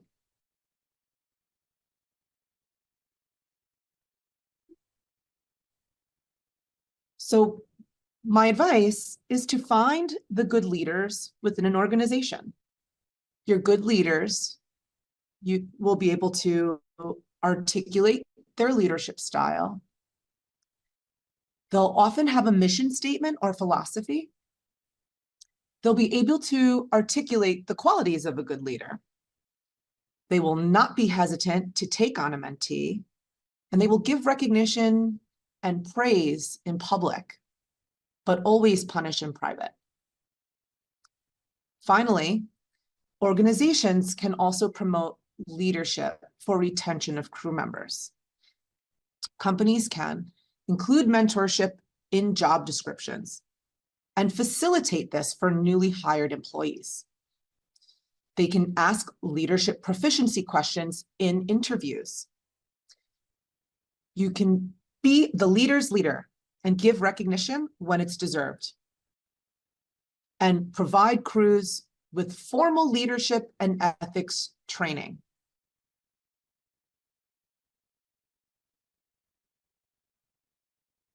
This concludes my presentation. I'd like to thank Safety for Sea for allowing me to present at Crew Welfare 2024 on this important topic. Efkaristo.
Hello, my name is Isabel Rigmus and I'm the founder and CEO of Turtle. We are a German startup active in crewing. I would call it an impact business. And we are active since 2021. And today we'll have a presentation on the focus on human sustainability and particularly the connection between social responsibility and the technology and innovation in maritime. So you see that there's a rising trend on the S and G of ESG, which are still underserved, and we wanted to provide our view as to which areas we see of importance, particularly looking from a recruitment perspective, and also what technology and innovation can do about it. So let's look first generally. So we all know that the human element matters, but we also see that it's still underrepresented. In the sustainability reports, the S and G are still relatively weak compared to E. You can say that the S is typically seen as the people angle, but it still lives in the shadow of the E. So everyone knows that the human element matters, but it is still underrepresented, and we ask ourselves why. So there are probably several reasons. Generally speaking, we believe that the E is easier to measure, and also regulatory requirements have pushed stakeholders to act on environmental issues. So the greenhouse gas emissions in shipping. There are also further commercial incentives coming from the industry or charterers, operators for more eco-friendly vessels. So there's a general incentivization for shipping companies to, as an example, redirect their fleet renewal or retrofit strategy. Also, when looking at the ESG, the S, as I said, is normally defined as the people's angle. But if you look at the ESG reports of shipping companies, you often find that the S often reflects a kind of status quo, and there's no clear alignment on what to report. There's similarities, but there's not 100%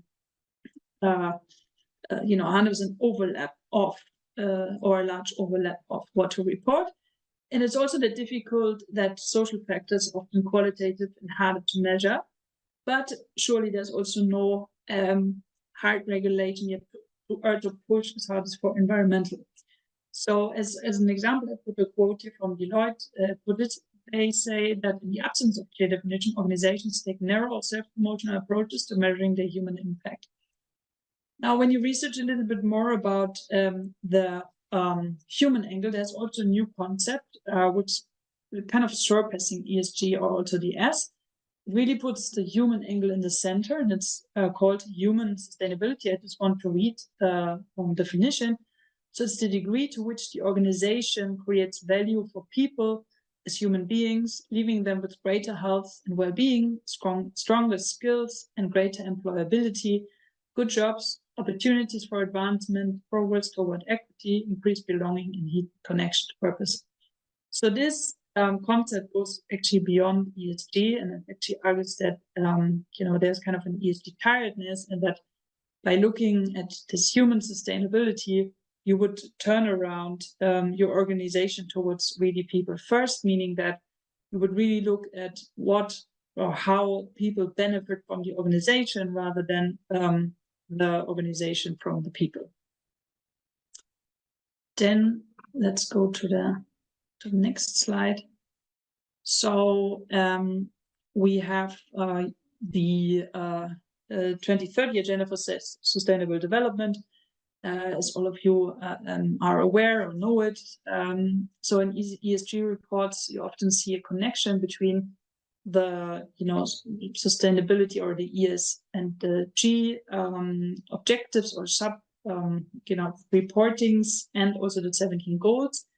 So when you look at the agenda, I put part of the preamble on the slides. It still says the agenda is a plan of action for people, planet, and prosperity. So it clearly puts people also here in the first place. And we also know that most of the 17 goals refer to people.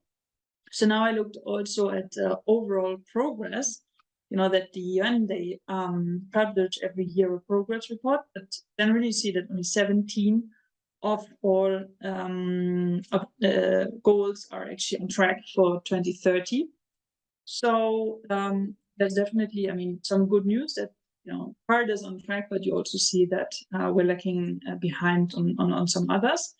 So on the next slide, we just wanted to pick 2 goals that are also quite relevant in the current EEST report, and connect them also to maritime and see progress in our view on them.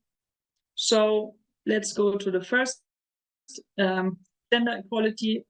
So the goal is achieve gender equality and empower all women and girls, obviously by promoting the equal opportunities and eliminating gender-based discrimination. You will have a more inclusive, diverse workforce. We all know it's also a business case that a more diverse workforce also performs better. There is actually a lot of effort done also from the shipping industry in that area. You have specific industry-wide collaborations trying to explore and foster not only on diversity but also on the whole holistic DEI concept. So when you look at what I found interesting at the progress report, you see that specifically on this one, at the current rate, achieving gender parity in managerial positions will take 176 years, which in other words means that we're a bit too slow. Same, I think, on the maritime organizations, you see there's a big drive and also demand from diverse organizations for female seafarers, and also again the exploration on how to make or create an inclusive environment on board. But the effects obviously also will take time. Then we go to a next one, which is the number 16, so peace, justice, and strong institutions. So it's defined as promote peaceful and inclusive societies for sustainable development, provide access to justice for all, and build effective, accountable, and inclusive institutional levels.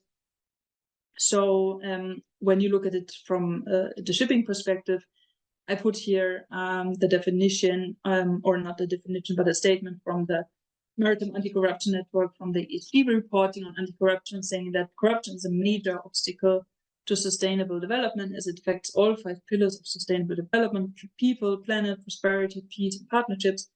And corruption is a major threat to countries, people's lives, and livelihoods. And there we see that on this goal particular, where we need to do some further work for sure. So when you look again on the progress report on that goal, you have, based on the data from 138 countries, between 15 and 22, 19% of people who had contact with public officials last 12 months reported being asked to pay or paid a bribe. So the regional difference are between 10 or 9 and 32%.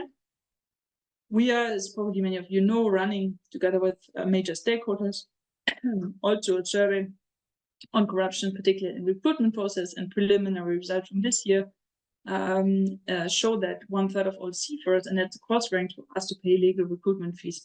So just to say that we are on this goal, probably on the overall global level, but also industry-wide, not on a very good track. So on the last slide, on the last 2 slides, I just wanted to show you what our company does at a glance. So we are a marketplace between shipping companies, seafarers. So what we are focusing on is what we call clean supply chain, so direct connection between the seafarers and the companies. So there's no pay or bribe that could be paid for any job placements. So that we also address industry shortages, because it's a global and large ecosystem.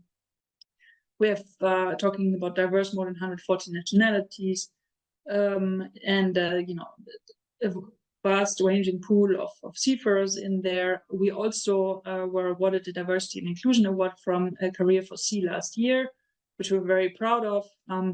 We're working with the main stakeholders in the industry on diversity and also corruption, and employer pays principle is our core. So we enable data-driven recruitment and also protect seafarers from malpractices, not only by research and making aware, but obviously by also offering a clean solution. And we enable diversity. And just to say, as an example, that this is an example of how technology and innovation can actually help on major goals that we want to achieve, and also on more sustainable maritime industry. Thank you very much for your attention.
Good day, everyone.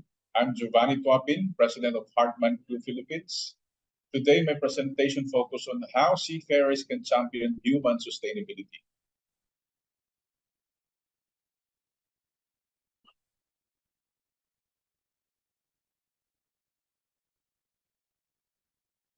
Before we delve into this concept, I'd like to share a quote from Abraham Lincoln that resonates deeply with my presentation. We cannot escape responsibility of tomorrow by evading it today.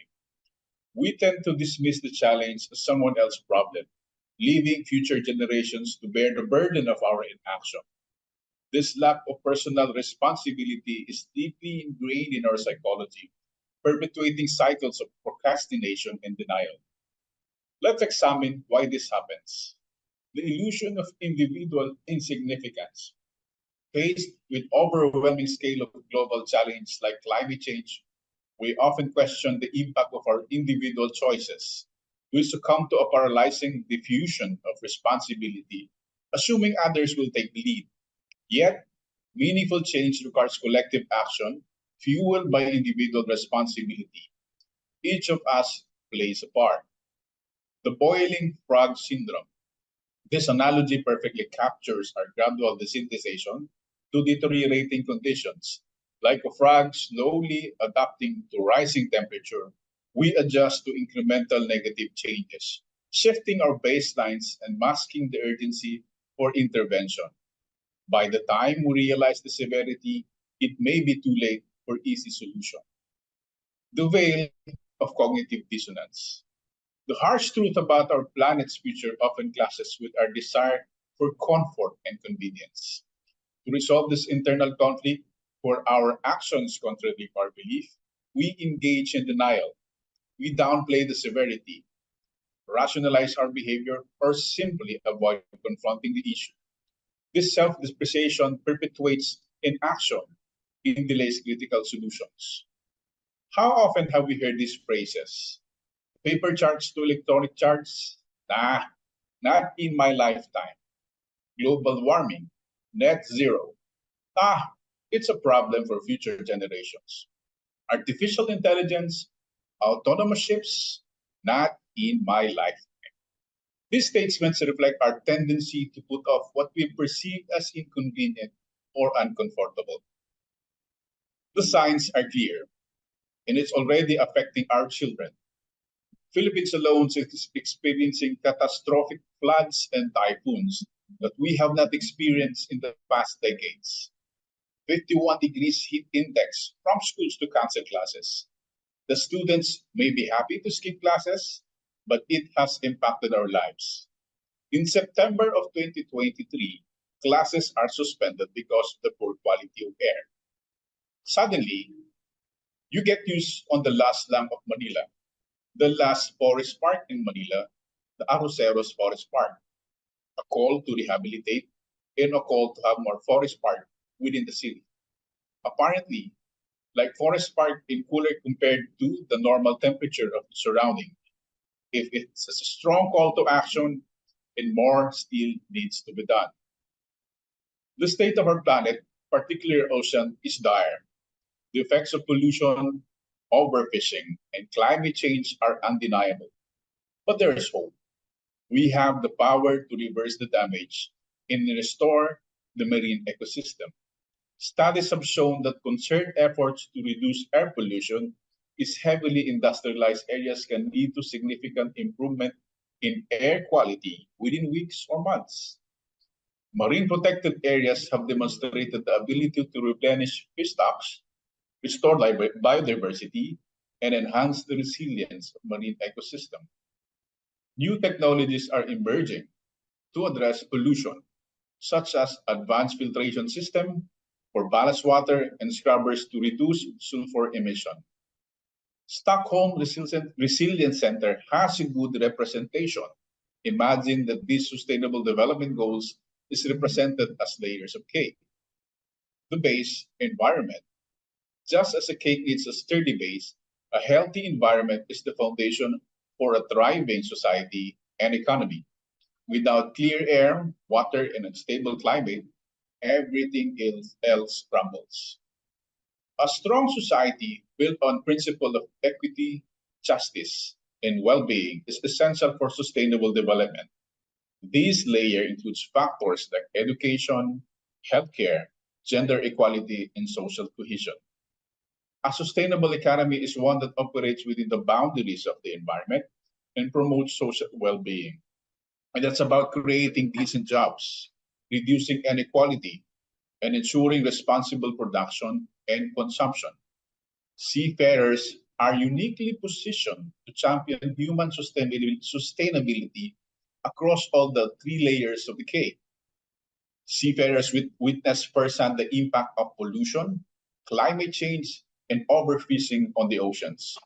They can advocate for sustainable practice, report environmental violations, and participate in conservation efforts. Seafarers come from diverse backgrounds and communities. They can share their experience, promote cultural exchange, and contribute to global understanding and cooperation. Their remittances and economic contribution also plays a crucial role in supporting families and communities. Seafarers are essential workers who keep global trade flowing. They can advocate for fair labor practice, safe working conditions, and responsible business practice within the maritime industry. It is a harsh truth, but often behavior and belief change only after experiencing pain and suffering. We become reactive, forced to confront the consequence of inaction. But why wait for that point? why not be proactive in protecting our planet and ensuring a sustainable future? We've witnessed the positive impact of providing the right training and tools. Seafarers who are empowered to adopt sustainable practice often bring those habits back to their homes and communities. Imagine a seafarer using personal protective equipment, not only at work, but also painting their homes or tending to their farm. This ripple effect demonstrates the behavior change is possible when individuals are given the right guidance and support. For our seafarers to become truly champion of human sustainability, it takes a combined effort from companies and families. Companies must create programs and policies that incentivize sustainable behavior, while families can provide support and encouragement, reinforcing the importance of environmental and social responsibility. Comparing side by side the sustainability Wedicate and the impact and contribution circle of seafarers would look like the one in slide. Seafarers are not merely workers. They are catalysts for sustainable change at multiple levels. Onboard impact, as the base of the cake, seafarers are directly responsible for the sustainable operation of their vessels. They implement eco-friendly practices, minimize pollution, conserve resource, and promote safety. Seafarer carriers provide financial stability, enabling seafarers to lift their families out of poverty.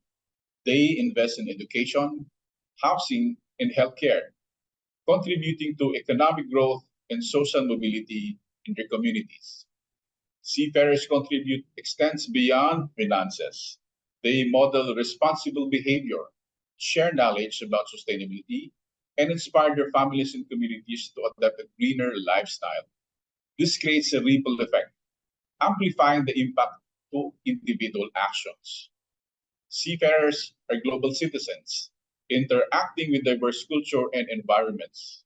They are uniquely positioned to raise awareness about environmental issues, advocate for sustainable practice, and promote international cooperation. We recognize that our seafarers are the linchpin of sustainable development. We made it our mission to empower them as champion of human sustainability through comprehensive programs that benefit the crew, their families, and their community. Like the employment to retirement, we provide long-term career path and financial security for our seafarers, contributing to decent work and economic growth. We invest in educating future generations of seafarers, fostering quality education, and ensuring a skilled workforce.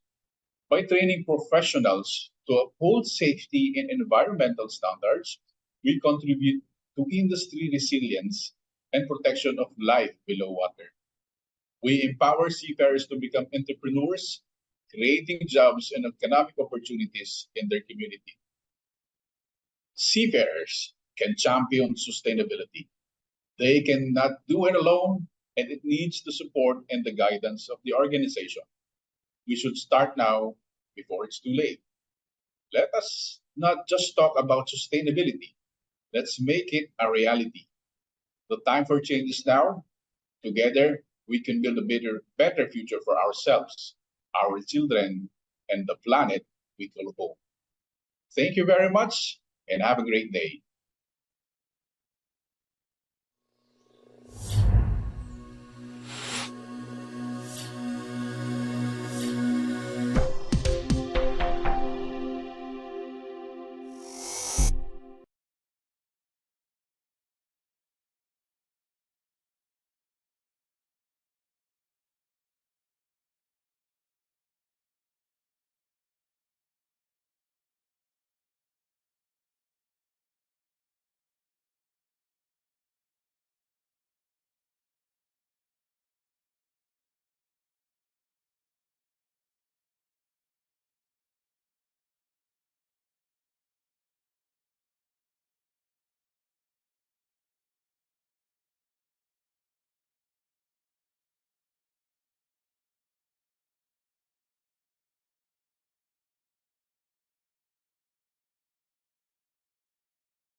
Good day to everybody, and welcome to this episode conducted by Safety for Sea, especially on the day of the seafarer.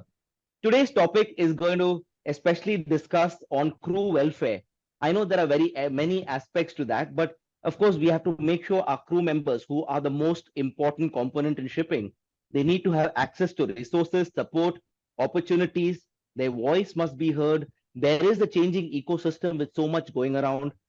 Are we prepared? And are we preparing ourselves to prepare our seafarers? We often leave things to our seafarers to fend for themselves once we make the regulations, etc. But are we empowering them? Can we get it right in such a way that we, the influencers and decision makers ashore, have actually set things right where it's just not going to be at their doorstep to sort it out, but it's all sorted and for them to get it easier and kind of run ships? Because it's not the same thing anymore. I mean, ships are more easier yet complicated, if you know what I mean. You have so many things to worry about from your ESG point of view. That has to come into today's working. You have younger seafarers. Your old sea dogs are no longer existent. You have to be computer savvy. Nightmare for some of us old timers. But of course, I think it's like a dream and a song for the newer generation, and we need to pitch it right. So for today's discussion, I've got a fantastic panel. In fact, I'm feeling excellent. I'm really looking forward to this. In no particular order, except for what I've got on my sheet here, we would like to welcome Mr. Eric Green, who's the CEO and partner of Green Jacobson. Eric, if you could just unmute and probably give us a brief of your background, it'll be fantastic.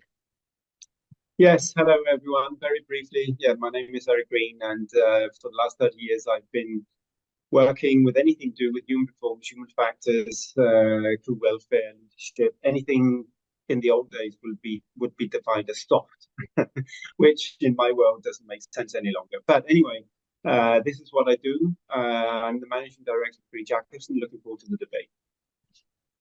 Thank you, Eric, so much. Next, if I can ask Captain Konstantinos Karvasilis, Regional Director, Loss Prevention of the UK P&I Club. And we will be referring to Captain Kostas going ahead. Captain Kostas, if you don't mind giving us a brief intro of yourself. Yes, thank you, Captain Harry, for the introduction. My name is Kostas Karvasilis. I am the Regional Director for Loss Prevention here in Greece for the UK P&I Club. I am an ex-seafarer myself, having spent almost 15 years, more than 15 years on board ships, and another 15 years. Actually, this is the 30th year in my career, dealing with within our business, within our sector. And actually, it's 15 years at sea and 15 years ashore. And the last 15 years, I've been dealing with marine insurance in general, having worked primarily for a Hellman Center insurer. And the last 5 years, I've been working for the UK P&I Club. Thank you, Captain Kostas. Pleasure having you on board. Next, I would call on Mr. Kostas Katsouleris, P&I Claims Director, Greece, North Standard P&I Club. Hello. Let us know about yourself, Kostas, here. Thank you very much, Captain Harry. Hello all to the rest of the panel and delegates. My name is Kostas Katsouleris, as you so rightly said. I've been involved in P&I insurance for 27 years, most of which has been involved in crew claims, handling everything from a broken fingernail all the way up to and including the sad loss of a passenger ship with 81 people passed away.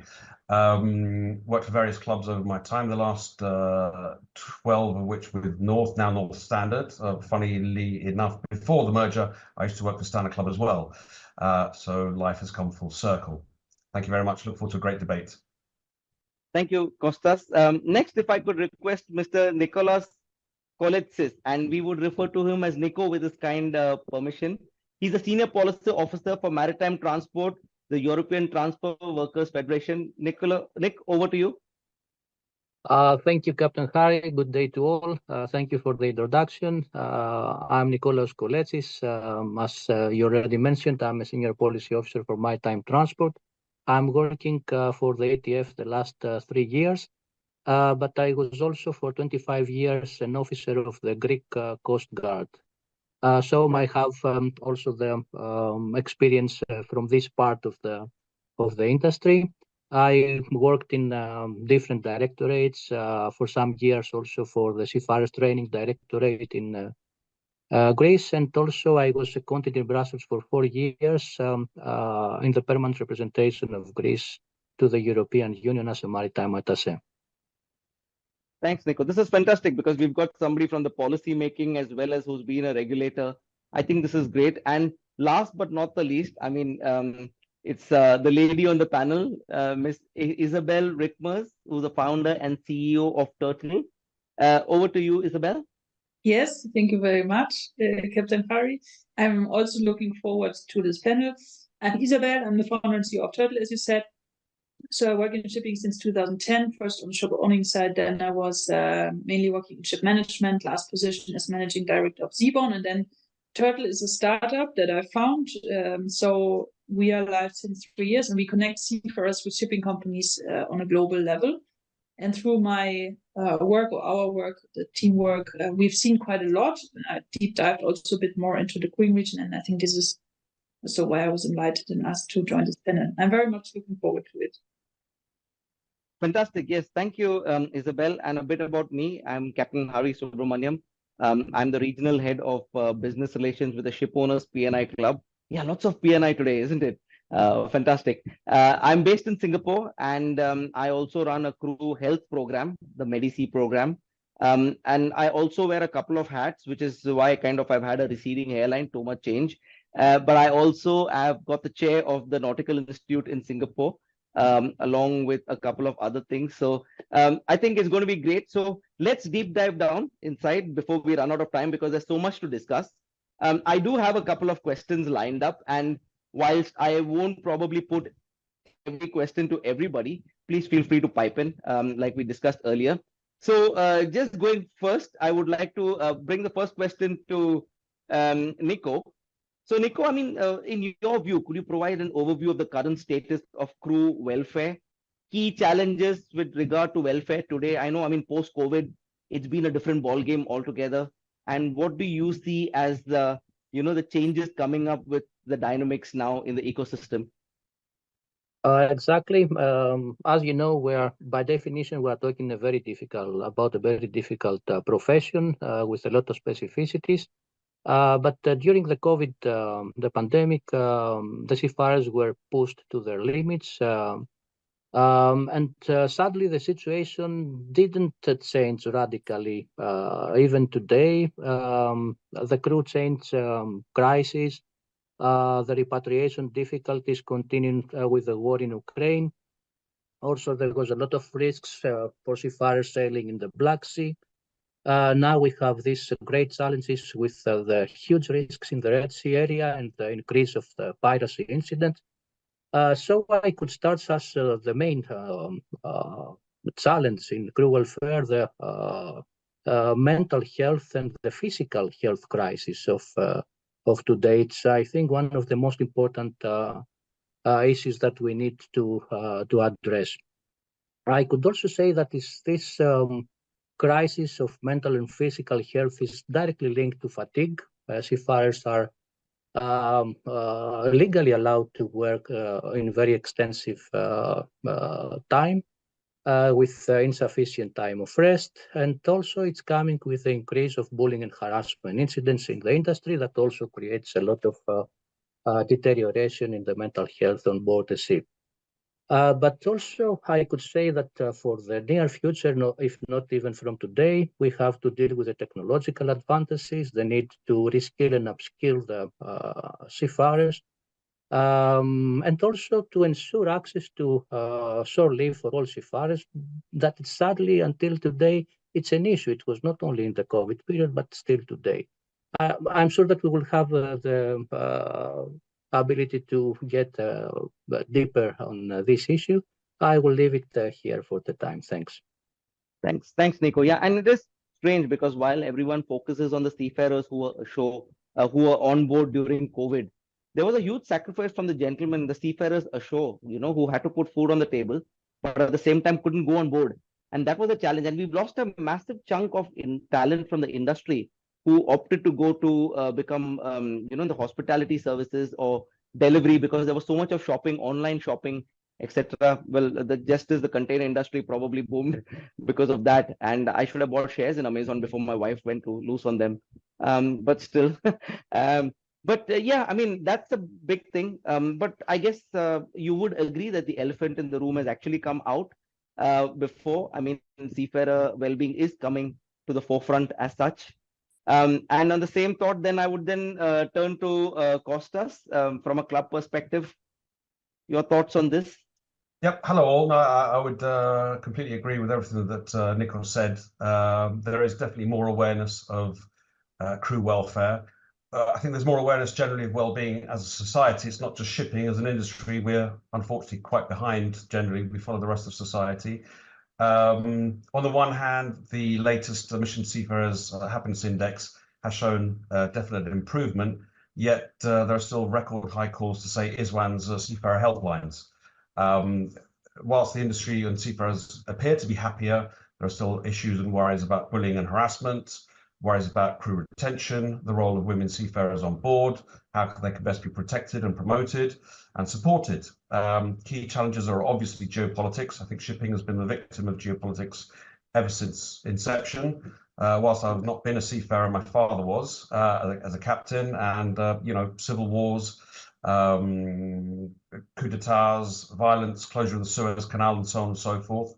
The two very important points, which I would thoroughly underline and agree with Nico on, is fatigue and mental health. I first gave presentations to cadets in some of Greece's merchant marine academies in 2017 and talked about mental health and fatigue. COVID, unfortunately, exacerbated these issues. Again, technology, SIRE 2.0, vetting, increased regulation, and criminalization of seafarers is having a detrimental effect on the industry and seafarers. Absolutely, and I think it's not only the seafarers, isn't it? I mean, even ex-seafarers who are ashore, who are running the ships, are feeling the heat because they have to assist the ship's staff with the right decision. It's I think a domino effect on a lot of things, and I fully agree. I mean, bullying especially, it's taken a different dimension. Earlier, we used to just get plastered on board by our seniors, but that was a different thing. They used to break it down and they used to kind of lay down the blocks of knowledge all over again. That was a different thing of bonding. But now actually there's so much from external influences. Earlier it was we were on board a long voyage and that was it, kind of literally cut off from the outside world. But I think there's so much of, if I may very tongue-in-cheek say, interference, if I can say, from people from running the ship. There's so much of remote controlling as well as cyber bullying. There's so much of things going on board. I do agree it is becoming challenging as such. At the same time, then I would turn to Eric as well. Eric, your thoughts on the current status? Thank you. Yes. First of all, no surprise, I agree with Nikos and Kostas. There's a number of issues still out there and we need to deal with. If you look at it from a very overall perspective, I think the industry as a whole is struggling to figure out what to do, how to do. So I think when we're trying to, no, let me put it another way, it's on the agenda. It's getting focus. People are talking about it, but the question is, how much do we really want it, or how much does the industry really want it, or how much is the industry really trying? Because I think there's a need to both look at will, knowledge, and ability in order to drive things, and then you can take that tool. I think there's companies who are doing well. The beauty about my job is I get to visit many companies. I think there are companies out there trying. I can also definitely say there are also companies out there who don't have a clue, who are looking to find solutions. I think there is a lot of pressure on the seafarers. I think we are not giving them the best conditions. But I think there are ways out there to work on this. And let me give you an example. One of the things we're working very much on in Green Jacobson is psychological safety. And psychological safety is the feeling on board of feeling safe, being heard, and not being penalized or, made look ridiculous because you say something which people don't agree upon. And psychological safety is something you can monitor. So I think definitely there are things you can do, but we need to understand where to direct our attention in order to do it. The stigma also, isn't it? I mean, there is that stigma of people wanting to, having that reluctance to come forward. And that's something I think encouragement also from the show organizations would help a lot. Indeed. Sorry, just one more comment. And I think, how do we prepare the seafarers for this, or how do we prepare the leaders actually to have a focus on it? I think there's a need here. Indeed. I fully agree with you. I hear you. I mean, completely, because again, if not, we are landing it on their doorstep and saying, please deal with it. Whereas in this way, we can actually partake and help facilitate it. Absolutely. Moving on, I'm going to now direct to Isabel. Isabel, any trends, alarming trends, etc., to work and life on board? Because I mean, earlier when we were sailing, many years ago, many years ago, about 30 years ago, if I can say so, not as senior as Captain Costas, but kind of there. I do color my hair to look younger. But no, I mean, we had different environment on board. We had a different set of training. It wasn't e-tools. We never even had handphones. Yes, that's the dinosaur I am. We just had those huge computers over there, those bulk Pentiums 386, etc., which we were not allowed to touch. But we had to study from books and we had to learn pipeline diagrams, you know, in and out. But now seafarers have a lot of access to training. I mean, they could do training from handphones. They could have it on their laptops, tablets. It's on demand. They have voice kind of tutors going. But still, at the same time, something's missing, is it? I mean, we're seeing quite a lot of basic incidents taking place when you go down to the causation.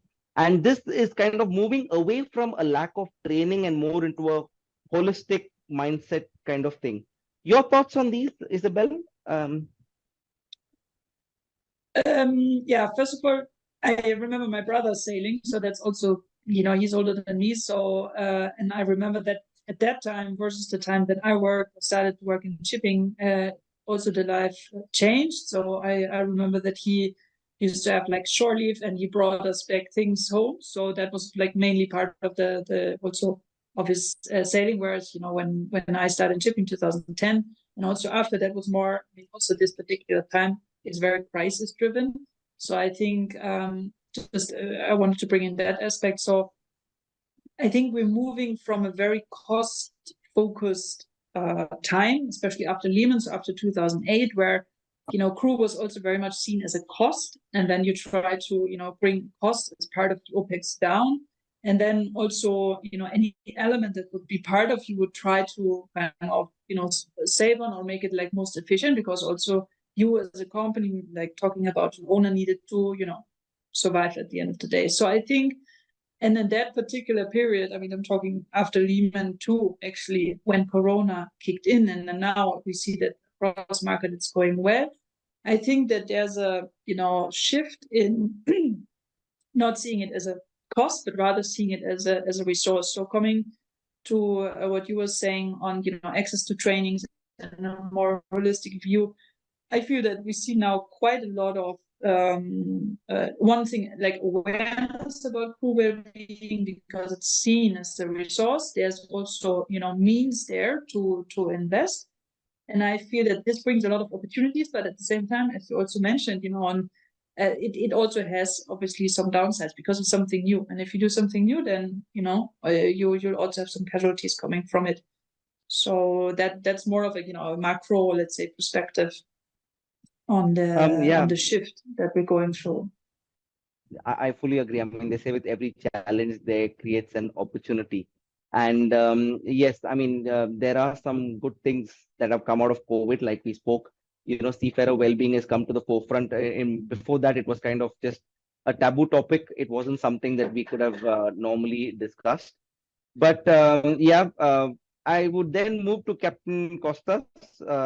You know, with his experience, he's seen the transition of shipping from when we were sending smoke signals to now where everything is digital. So your thoughts, Captain? I mean, trends, good trends, bad trends. I mean, there are some positives as well. So your thoughts on these? There are, yes, Captain Harry. There are many positives, but still, I would disagree a bit with what Ms. Rickmer said. I would say that still the majority of companies see the crew and the crew welfare as a cost center rather as a resource center.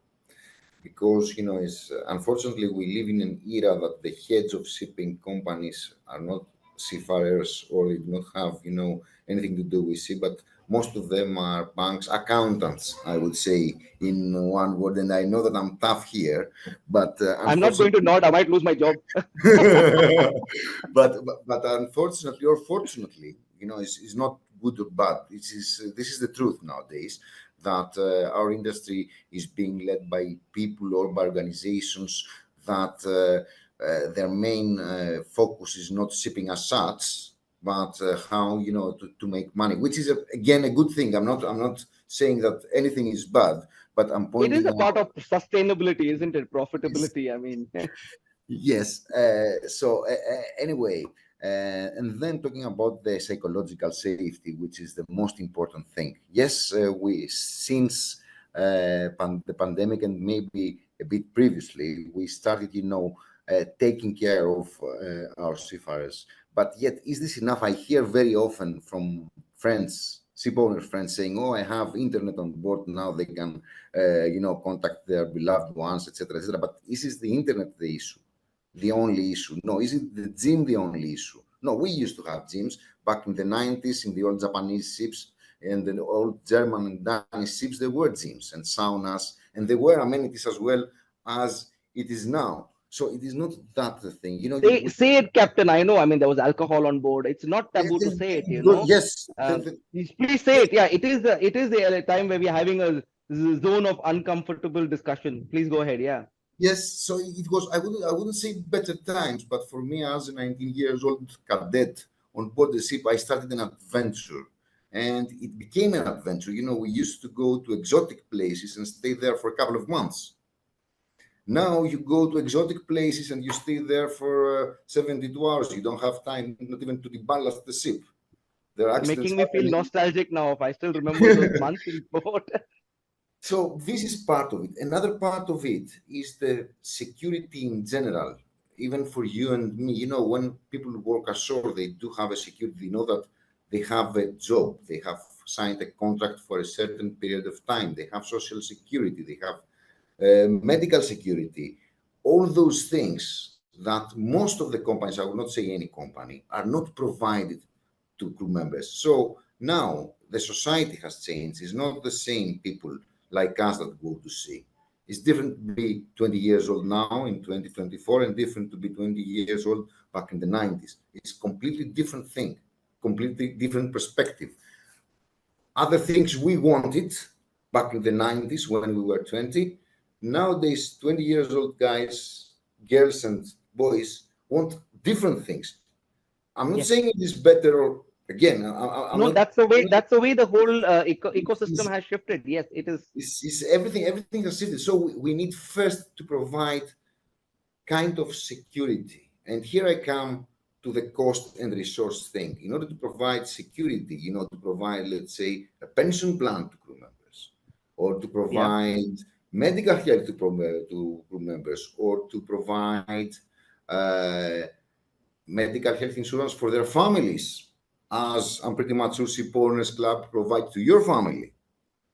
So those things, are basic for us working ashore, whereas for people working on board ships, it's not there. And I've been to many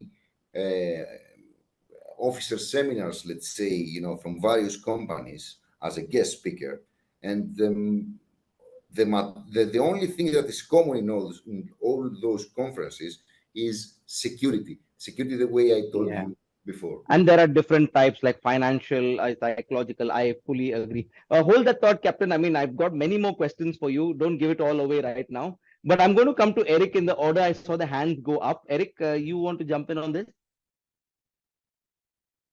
Thank you.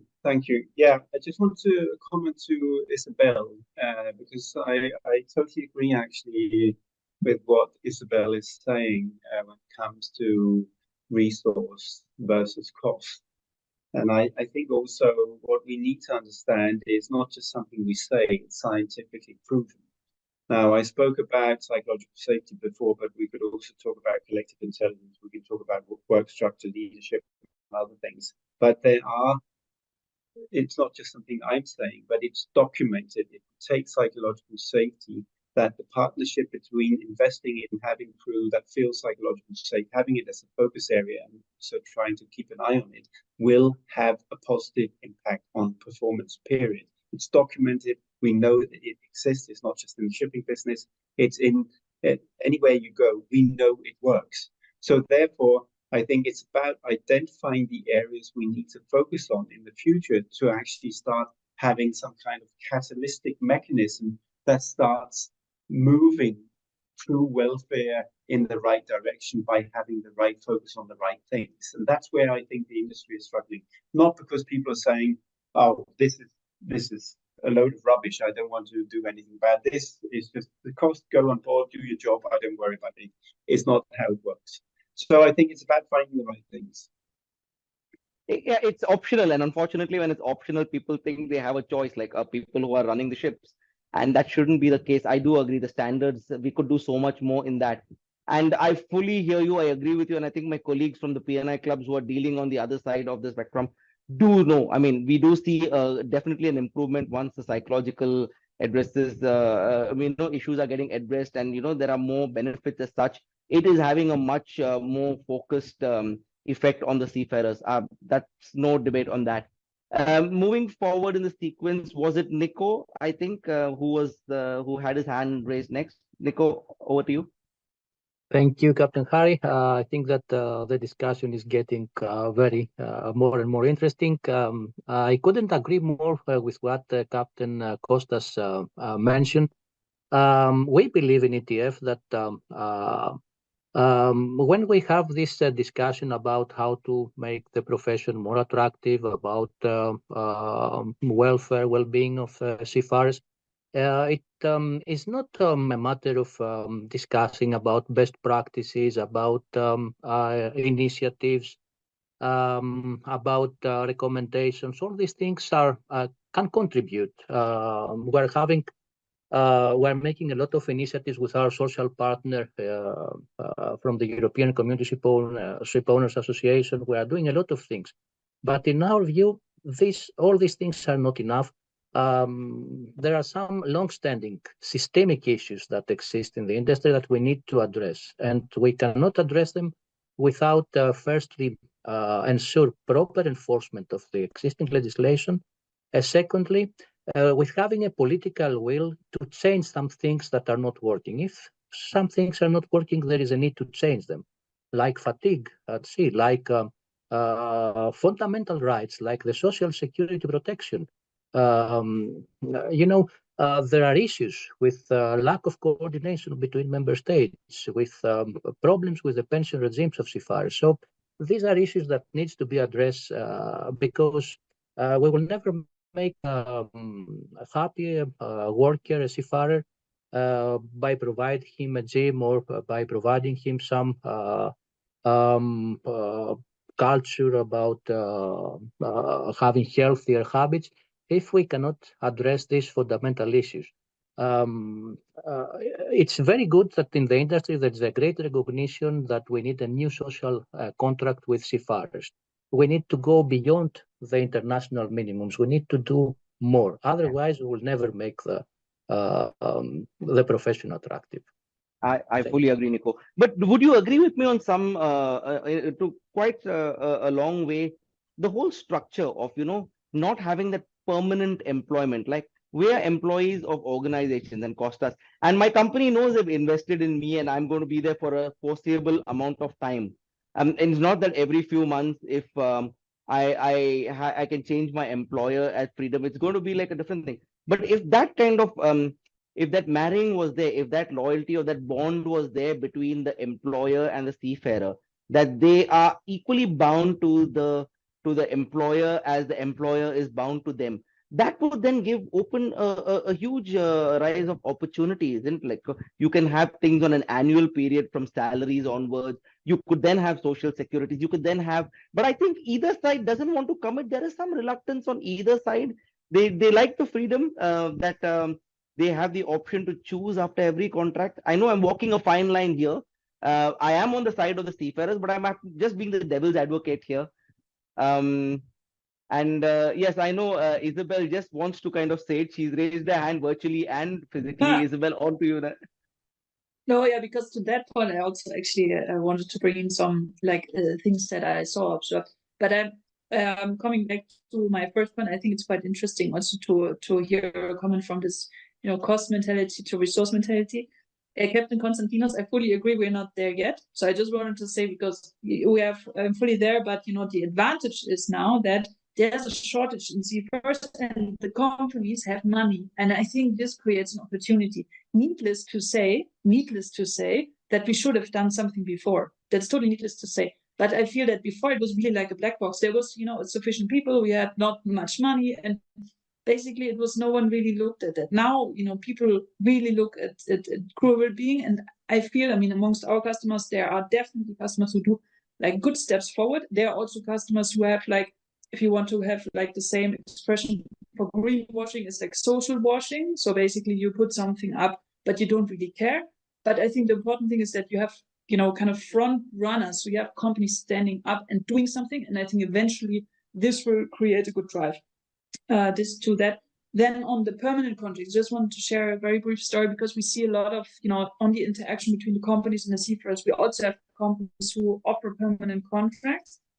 And so lately I saw to some cases where some seafarers were actually offered these contracts. So they went through also with their tax advisors in order to understand this kind of new structure, what it would mean.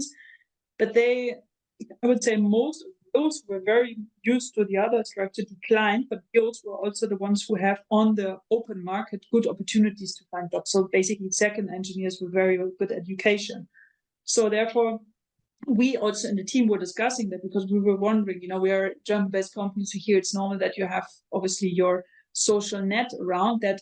Someone, when you offer it to them, would not take it. But so they took rather the flexibility and actually the higher, compared higher salary that you have per month, rather than the lower salary and the social net. So that I wanted to share that. I also raised physically my hand to the and that opens that topic of and that opens the topic of mindset, right? Mindsets in all segments, be it show management, be it seafarers. I think everybody has to kind of work towards one common goal, where everybody needs to help one another to kind of reach that goal. It's the saying, you can't clap with one hand. And talking of hands, we still have one hand raised of Eric. Over to you, Eric. Yeah, absolutely. It's really, really interesting to listen to this. But I also think the way we talk about it also shows that what is it we want to focus on? Is it the social security? Is it insurance? Is it contracts? Is it what is it? Is it the work on board? I'm talking about psychological safety as an issue that has a large influence on. Just one example, it has a large influence on crew well-being on board, how they feel. So I think what I'm trying to say here is, if we are to try and come up with solutions and ideas and be creative, we also need to start trying to take this very high-level description of crew welfare and trying to put it in some boxes where we can say, okay, this is now what we're talking about, this is now what we're talking about, etc. Because if we do that, we can start addressing each issue, because as Nico said, it's not just a question of them feeling good on board, it's also a question of them having some job security and having insurance and thinking of their family behind. Everything has an impact on how a seafarer feels. And all these different components, do we have no view of that? Or are we just meeting to talk through welfare and then we go away again and no one's really become wiser? So I think there's a need to have a stronger idea of what the hell we're talking about when we are discussing crew welfare. I think an action plan to walk the talk, not just meet here next year for the Day of the Seafarer and kind of faffing the same faff again. I fully hear you. I think it comes down to a thing of us asking the seafarers what they want. And there's a certain kind of fear in that. I know we have surveys, we have different tools, and I'm not berating or putting down anything, but how we ask the questions on various things, but do we ask them on what they need? What can be made better to fix it? Or is that a question we are scared to ask because you might not be able to cope with what you hear back? So that's something, because even in terms of psychological safety or physical safety, suddenly everybody says, oh, yoga is the best solution. Why? Because the CEO, like you said, probably somebody over there likes to do yoga. I hate yoga. I need to feel pain. I need to play soccer. I need to get kicked, go boxing. I need to feel the pain to get the stress out of me. And I'm sure there are a lot of fellow colleagues sailing on board, and yoga could lead to more complications, Probably I'm doing it wrong. But yeah, I think there's a lot on asking the seafarers what they want, hearing their voices before we jump into solutions, because we have to be absolutely sure what's broken before we fix it. And we are such a reactive industry. Somebody said this, we wake up too late. It is a fact. We are a reactive industry, and that I think is something we need to change in the coming years and generations ahead. But this dives on, and like Eric also kind of led me into the nice question. If we were to ask on 3 important things, like top priorities, if you had to give 3, if suppose the genie came out and said you have 3 wishes, what would you think that they could be? And I'm going to start with Isabel first. We could go very quickly. We could go through this 3 points if you think would be, would change this for making it Shangri-La. Okay, so workload, one thing, internet access, and planning. Planning as in crew planning. So yeah. I think there's a certain amount of transparency also in that, right? Because people, like the seafarers, need to know exactly what's going on rather than getting spun a different yarn each different phone call. Yeah, exactly. Like, I mean, also you have your private life, right? When you're with your family. So if you need to have like a proper span on, okay, should I embark tomorrow or should I embark in 3 weeks? So obviously that also that affects very much your personal life. And you still see when also talking, I mean, colleagues in our company, they have also husbands who are seafarers, and I see them also in the private, and I'm like, okay, your husband is coming back, so what are you doing? I don't know, because we don't really know whether, I mean, the first, let's say, weeks they can do something, but afterwards it gets difficult for them. So I feel that it's very, very much affecting also their life. Therefore, I wanted to bring that aspect as well in. I think excellent points. Yeah, indeed. Nico, if I can ask your thoughts on what you thought, if you could wave your wand 3 kind of waves and make the industry's problems goes away, what would they be?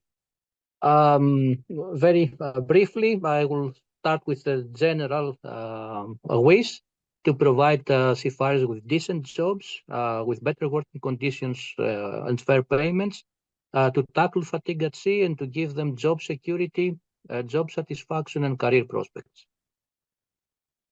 Yeah, nice. Okay, yes. Coming to Costas,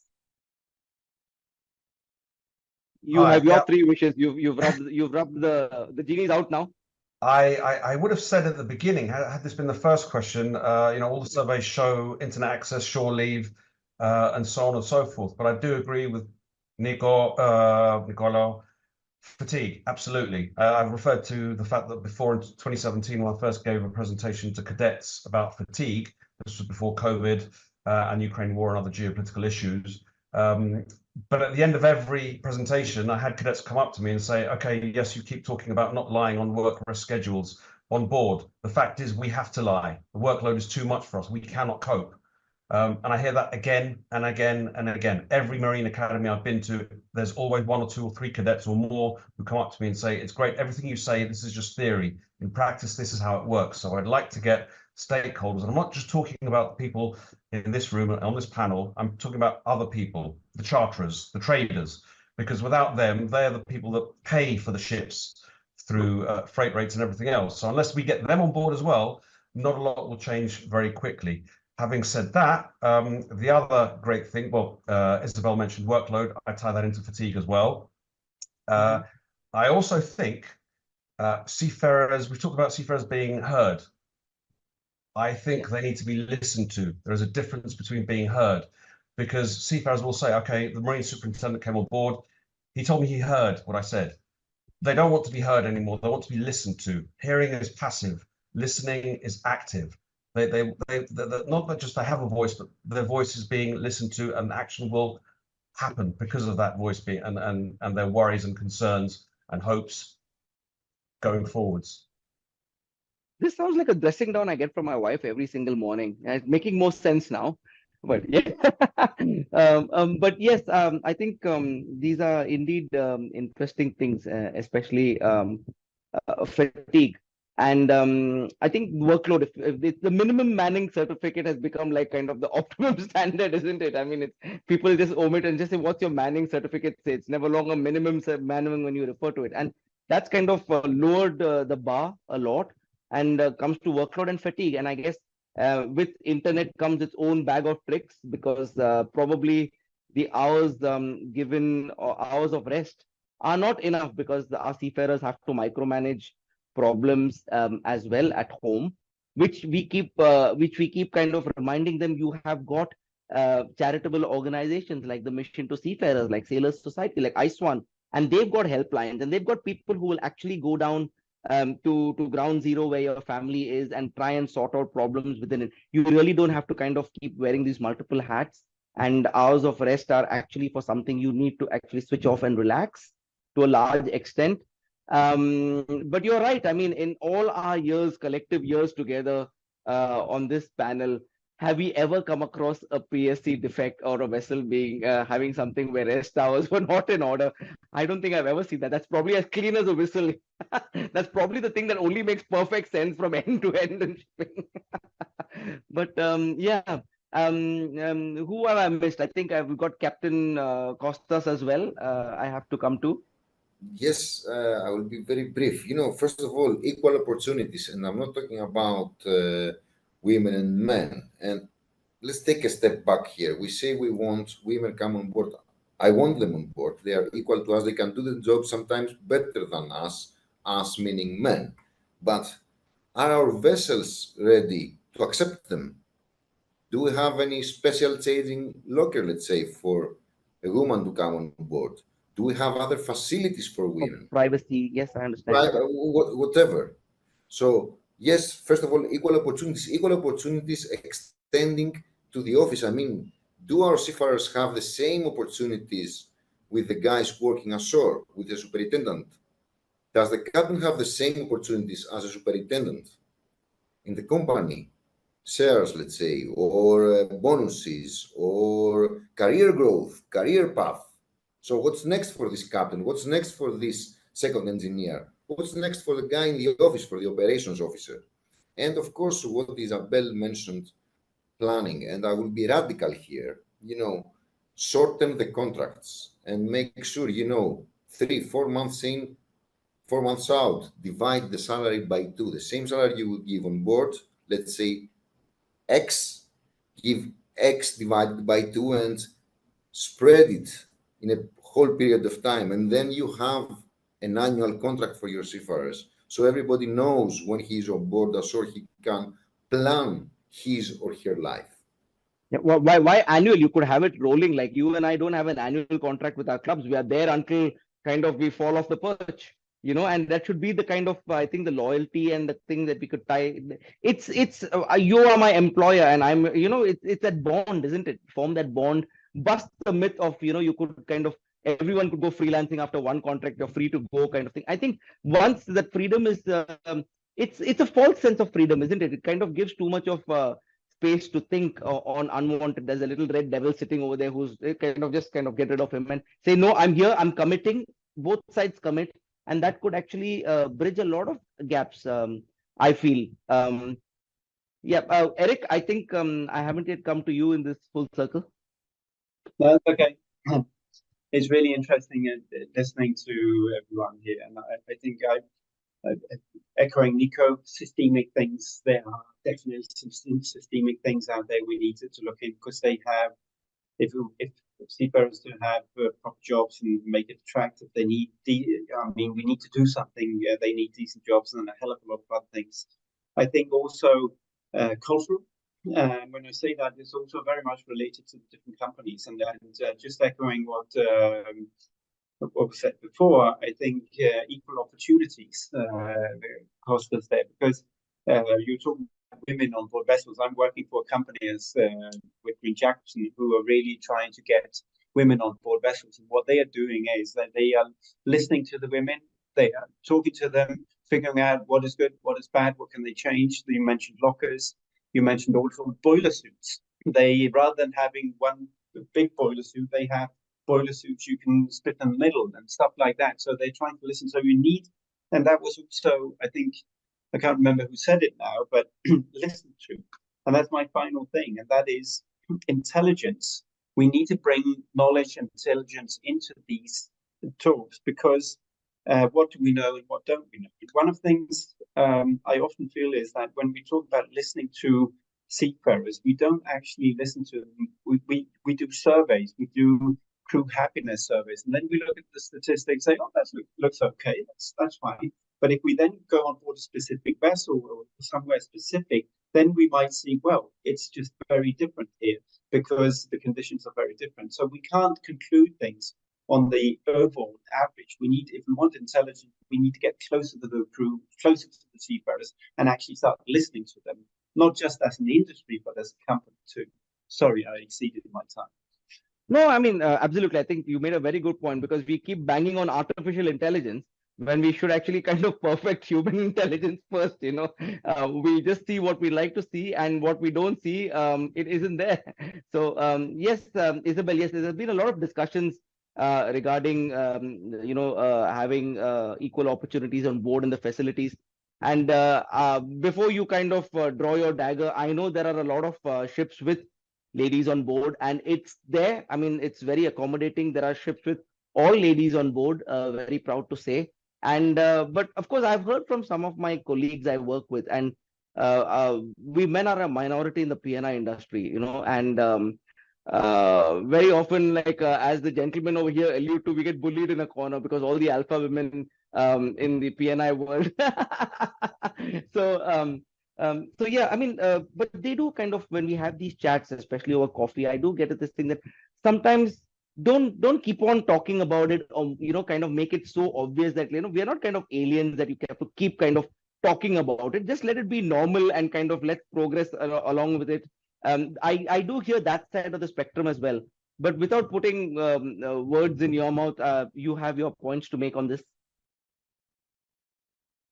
Yeah, so before I answer your question, I just wanted to point to a very interesting industry collaboration all over the lines that is exactly looking at DEI, and specifically now at females working on board, but they looked to the point of listen. They did 115 female seafarers they interviewed before, and they asked, what are actually your challenges working on board? And then they figured like 15 different pain points. And now they set up a pilot project whereby they try to address these pain points with diverse measures, and then see how actually these pain points can be addressed. Can you still hear me?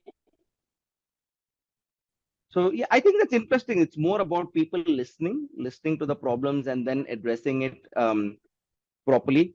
We did lose you a bit with a bit on the internet thing, but we got your gist where you said they interviewed probably 115 female seafarers, and they got 15 pain points, if I may just recap, and their action points, and they're working on this to make it better.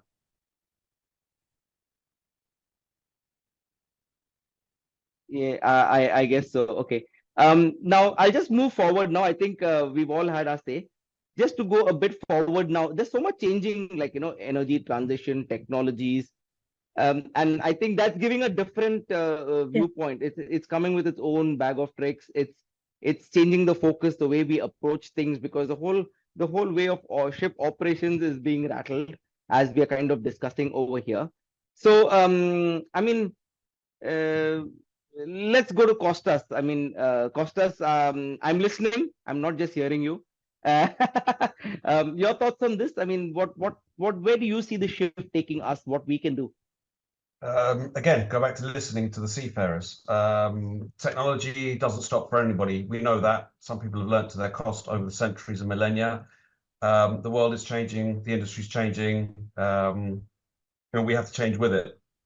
So this will bring extra stresses on seafarers who have to use this new technology and these new fuels and the changeover and everything else.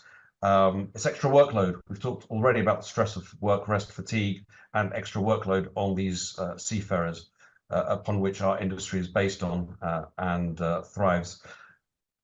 Have we thought about the training stresses that this will bring as well? You know, many cadets or even just seafarers will say, when am I supposed to train? When am I supposed to, you know, if okay, I can do, I'm supposed to train on board as well, continuous training, but shouldn't I be resting as well? When I'm on leave, I should be seeing my family and catching up on sleep and other issues of my private life. Am I supposed to train then as well? You know, this will be extra training on them. There's the stress of, do I understand what's required of me? Do I understand these new technologies? In fact, do I understand this manual? I think if we can involve them into not just the design of ships and how they work, these are the people who will live and work on board these things, but also probably how they want to be trained, how manuals are worded. I think, you know, we all talk about plain language and plain English. I think we've all seen manuals or textbooks which are just full of words and words and words, and they mean nothing. People ashore, especially, you know, Isabel and Eric, and no doubt Captain Costas and Nicholas as well, will have seen reams and reams and reams of not meaningless, but just what they call spaghetti safety management systems. You know, IS-17. Such a gentleman. I would lose. People lose. You know, speak briefly. Say in 3 words what you can instead of saying 50 words. You know, that type of thing. And it goes on and on, isn't it? I mean, it's just so easy to keep reproducing it because it has to be there. And of course, they will probably have a much more concise template, which they have as a handy note kind of thing, which they could just actually work back and just simplify the whole thing. I think sometimes people are even guessing on how to please the auditors because they don't know what the auditor wants. So let's throw the entire pile at them and say, you can't find anything missing here. And it gets quite voluminous. Indeed, yes. Coming back to Captain Costas as well, because I think the clubs work a lot in this field as well. Yes, as we all see, Captain Harry and Costas, we keep seeing. I did very recently. I analyzed the crew injuries for 2023 policy year, and you will find it. I would say hilarious in a bad way. Hilarious, not hilarious, but hilarious. You know what I mean? That people still trip, fall, and unfortunately die in confined spaces. So we have to. Oh, that's a pain point indeed. Yeah. But apart from that, people still, they walk on the deck while wearing flip-flops. They go down to the cargo holds without wearing gloves, let's say safety gloves. They work in the engine workshop without wearing goggles. So you see some, I don't know, repeated, accidents and that are connected to fatigue, complacency, social security, psychological security.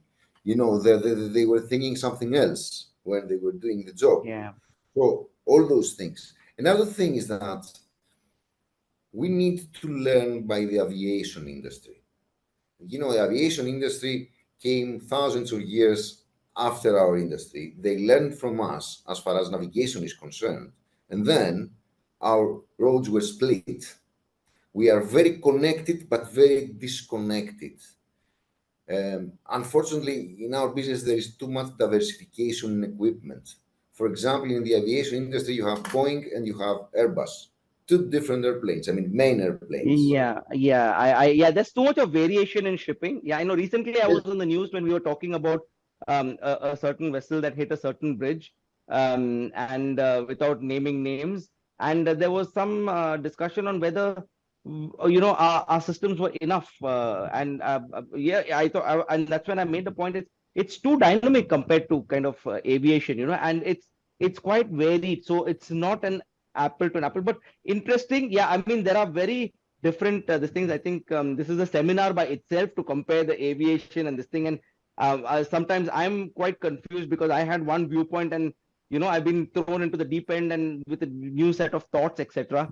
So yes, we are running slight on time. So I'm just going to move on, Captain, if that's okay. But I'm going to up the question a bit. I'm going to add on a bit, and I'm going to ask Isabel, Eric, and Nico, in that order, regarding are we doing enough? I know the answer is we can definitely do more, but on the way we are moving things with training, upskilling, etc., and embracing the new seafarers, are we making it attractive? Are we still making the industry attractive, or are we slipping there? If so, what can we do? What do you think we could do to bring it back to those levels? Yeah, I start. My internet is stable, so I try to be quick. I think we're not there yet, for sure. We discussed this question: how can we make this industry more attractive? Literally on every conference I am. I think we need to start first with what is attractive. I think that's where we are now, and then move it on. No, we're not there yet, but I see definitely a good start of a momentum that we're in. Thank you, Isabel. Eric? We're definitely not there. It's a big question, and I don't think I have a silver bullet answer to say this is specifically what we need to focus on, and then everything will be okay. I think, as I said before, there are many areas. There's systemic discussions, there's cultural, but I think just us sitting here shows that there's a focus, and that's a good point. I think talking about intelligence, I said before, we need to listen to the seafarers, because a lot of well-being issues are very unique or very crew vessel specific for a given seafarer. So we can't just say, okay, if we look at these 10 areas as an industry, we've solved all the problems. So we got to get close to the seafarers and deal with their everyday issues as they go along. Of course, there are some general issues, fatigue and whatnot. Yes, super, that's correct. But we need to get closer to the crew. But what I'm also saying is we need to have someone who can help us define the different boxes and give us an overview of everything we're talking about. Because one day we're talking maybe crew contracts, next day we're talking psychological safety, or we're talking fatigue or whatever. All this is in a big pot. Where do we start to organize it?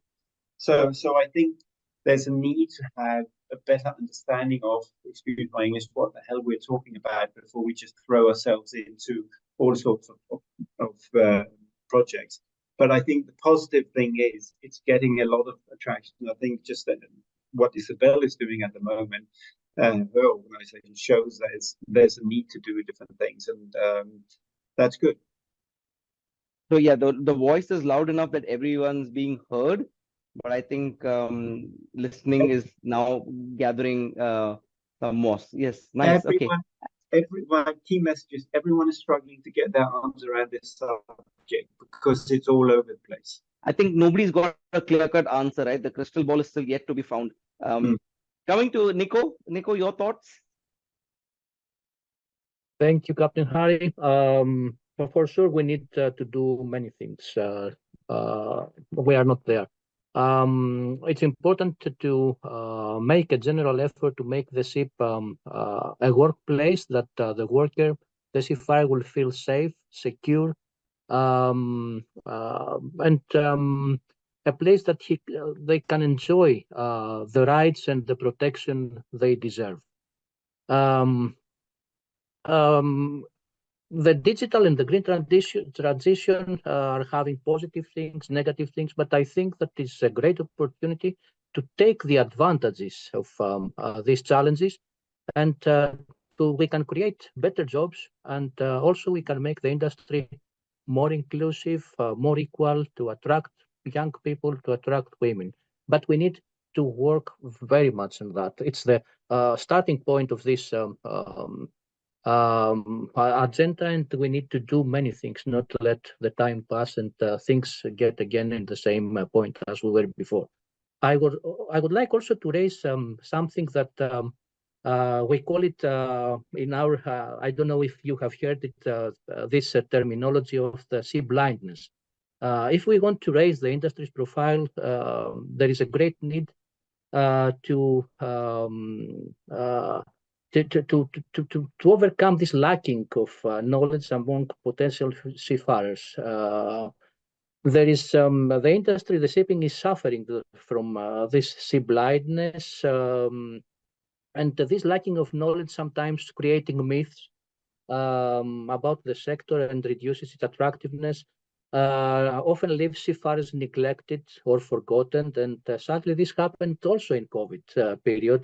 During the pandemic, the seafarers When we moved could the have boat. actually, when we could have appreciated them the most, they had a golden opportunity. Yeah, and during that period, it was really impressive how people couldn't recognize this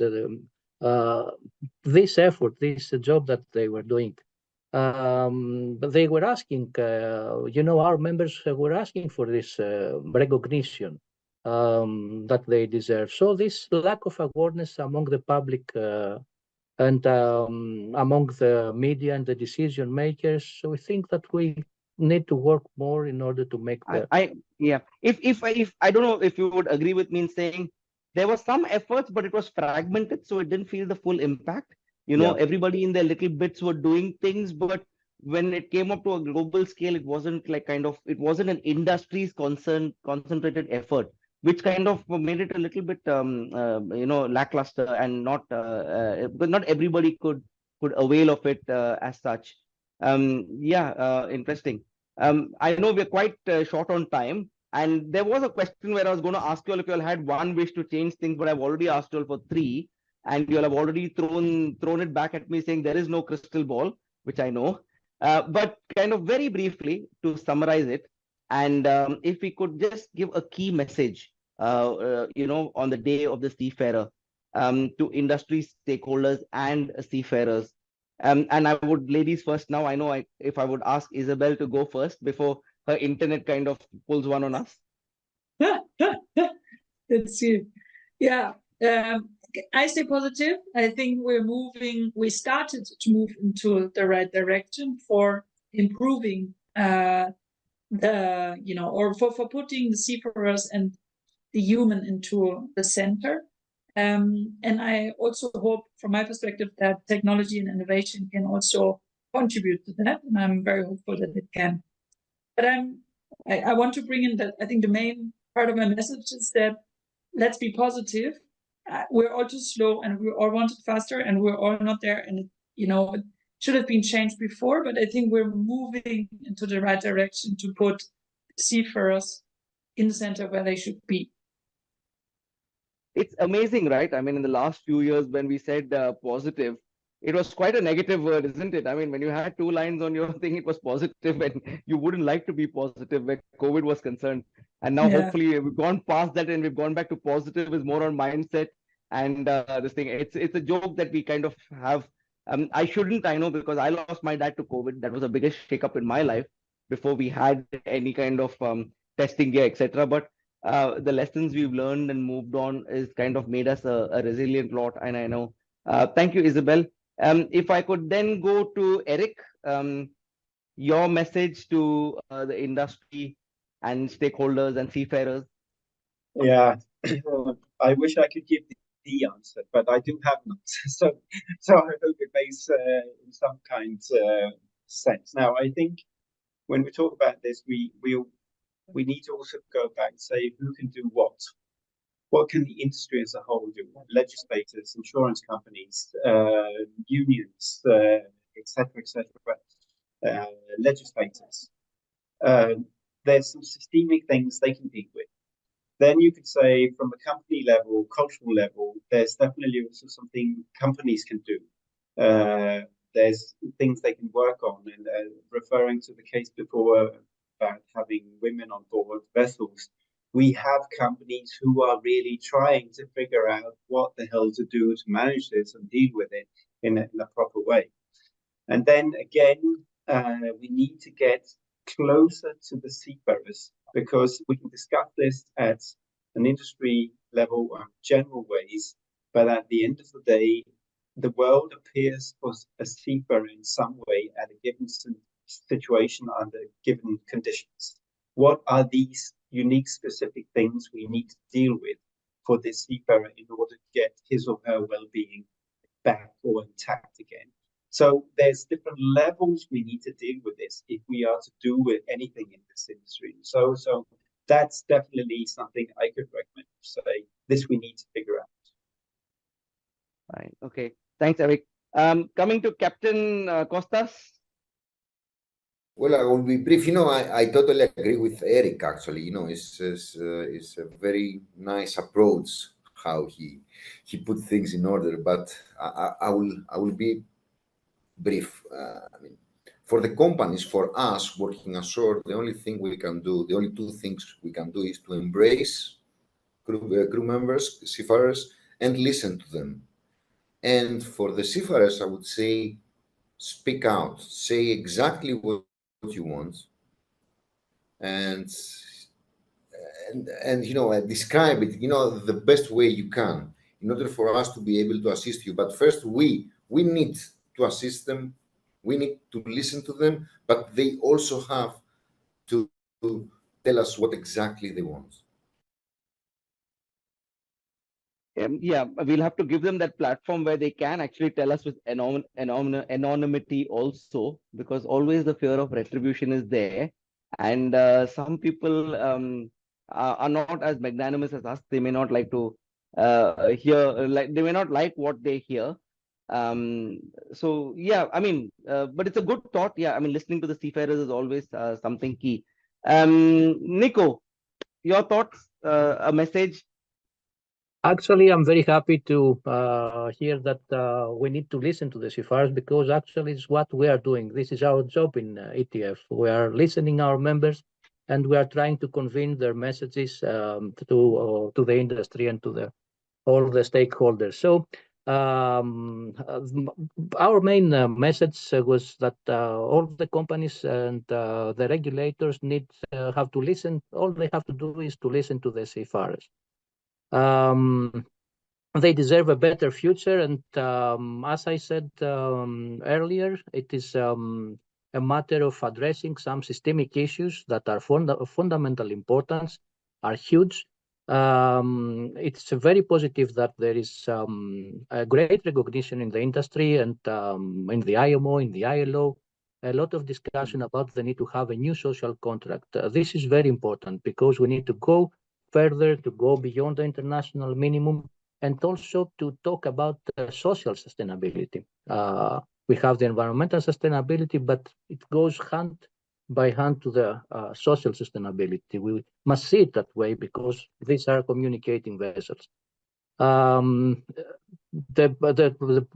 last part of our message for the Day of the Seafarer will be that they are key workers, must be treated as key workers, and they must enjoy the rights and the protection they deserve.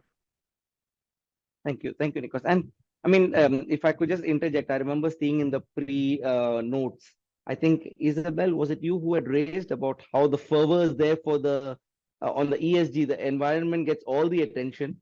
Right now, there's a manic race, and everybody's probably kind of got that E right up there in capital italics. And I think there's so much more that can be done for the social as well, which shouldn't be left behind, too far behind. And governance also, concerning also the people, right? So S and G are very much in the shadow of the E. And the E, the E is big because of also regulatory, but also commercial reasons. But again, that's what I meant. I think we are about to move in the right direction, and I think we should, look at it positive. But the S as well as the G. The G concerns corruption at the end of the day, which is an underlying issue for any sustainable progress. So it's one of the SDGs, isn't it? Actually, one of them. Yeah. Exactly. Right. So yeah. Fantastic. Okay. And Costas, last but not the least, I think if I can, and I like that smile. So you're going to come with a positive message. Thank you, Captain Harry. No pressure there. No pressure at all. No pressure at all. I was going to talk about seafarers being listened to and how our industry is disparate and having one unified voice, because after all, we are responsible for over 90% of world trade. It's seaborne, so we actually have a lot of power globally. We don't understand it yet. We don't use it perhaps in the same way that we should. Perhaps I've already talked about bringing in the charterers, the traders, the cargo interests, because they have a vested interest as well. However, today is about the seafarer. So taking a step from Nico, key worker status, essential worker status. You know, we've been talking the talk during COVID times and post-COVID times, post-pandemic times. It's now time to walk the walk. Give them back the respect that they deserve. I remember my father, when he was still alive, every time he'd make a reservation, it would be Captain Katsouliaris, not Angelos Katsouliaris. You know, it's a mark of respect being a seafarer. It's a great industry to be involved in. It's a bit of swagger, I know, putting it over Absolutely, there. but also, you know, the ex-seafarers generally are more disciplined than the rest of us in civilian life. That aside, you know, shore leave, short contracts, allowing them not to be criminalized by geopolitical issues or used as geopolitical footballs. I'd also take this one step further, having dealt with crew claims over 27 years, but also through the horrors of the pandemic, key worker status, not just for the living, but for the dead. Because at the end of the day, the remains of a dead seafarer have to go back to their family so they can grieve properly and move on with their lives. They're already in pain. They already have to deal with horrendous bureaucratic hurdles, but to compound that by bureaucratic hurdles of some government authority in a far-off land, far-off port, and government intervention and all of that, it's terrible. I had one case which was actually reported in the press during COVID with an poor Indonesian seafarer. The remains were on board for 3 months. So you can imagine not just his family at home, but also his fellow crew members, his friends. Terrible. So key worker status, not just for the living, but for the dead as well. Thank you very much. Indeed. So thank you. I think we're coming to the end of our panel, but I know, I mean, like all of you would agree, we could do this all day. It's night for me, but nonetheless, but it's great, I mean, to see the synergy on this panel. And I think I want to wrap this up by saying great ideas. I think one of the key points that I could take away from here is about the voice of the seafarer. And it's not just kind of, okay, in from one side, out from the other. We need to kind of meaningfully listen to them and find out what's broken, so we hear that we're on the right track, because otherwise we could be off on a tangent, and that we're so used to doing this, which is good. I would like to sum it up by thanking Safety for Sea and Apostles. I think they're doing a fantastic job. They're relentless. I mean, the magazines that come out, the documents that come out, especially with case studies, with regulatory updates, the seminars they have, throughout the globe. I think they're doing a fantastic job with a small team, and we should do a lot to support them. So I would reach out to the industry, seafarers as well. I mean, I think this is a perfect platform as well. You've got a lot of people actually reading in onto this People a Show. So it could be some sort of a way to have your voice heard as well. So thank you. Overall, I think my message for the Day of the Seafarer is we are there. We hear you. We listen to you. We're there, and we're all thinking in this right direction. You can hear from all our panelists from various segments of the industry. I think all experts in their field, and everybody is now thinking about you all, the seafarers. We are definitely there. It is, I mean, I must apologize that sometimes we work slowly. There is a lot of red tape ashore when you come from your hierarchy on board, which is rather simple when you come ashore. It is not as simple. I can vouch for that. I've been there as my other colleagues, but we are there in the right direction. We've got Safety for Sea, we've got the Nautical Institute, we've got the various organizations over here, and individuals as well. So I think together we can all moving together in the right direction. So thank you, and thank you to our seafarers for keeping all of us stocked throughout the pandemic and forever. I think if everybody puts a little thought on where the commodities come when they go to the supermarket and they pick it up, if everybody realizes where it's come, and it's probably the seafarer, that bulk of it, their sweat on it, I think it would go a long way to everybody realizing that we don't have to recognize them as key workers. They are key workers. Yeah. So on that note, thank you for this. Thank you to all our panelists, Nico, Costa, Captain Costa, Isabel, Eric. I think it's been fantastic, and wishing all our seafarers a fantastic Day of the Seafarers from all of us. Thank you, and have a great year ahead.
Okay, hello.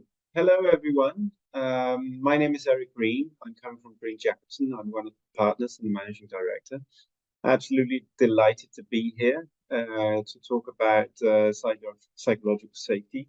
It's one of the subjects that at the moment is very close to, or it's a subject which is very important for us at the moment, and it's winning an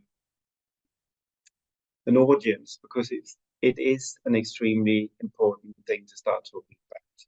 And the headline for today is Psychological Safety Seen in the Human Performance Perspective. And there's also an emphasis on human performance here. So let's kick on. Just to chalk up the playing field and just to understand where we're coming from and to use a pretty known model within the shipping industry. You could say, well, over the years, over time, to bring down number of incidents, we have had different strategies and approaches.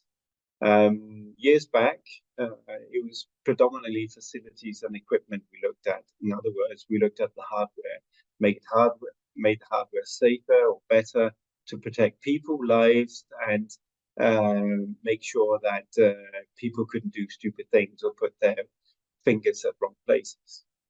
And back in the 90s, management system, ISM code, and other things started to see the daylight. So you started to describe what you were doing and doing what you had described. So we put up management systems and tried to describe various ways of doing things so it could help us to stay safe. I think management systems is very much best practices, it's lessons learned, and put it on paper and to try and guide people on what they should do in order to stay safe. But anyway, these two main focus have, of course, helped us over the years.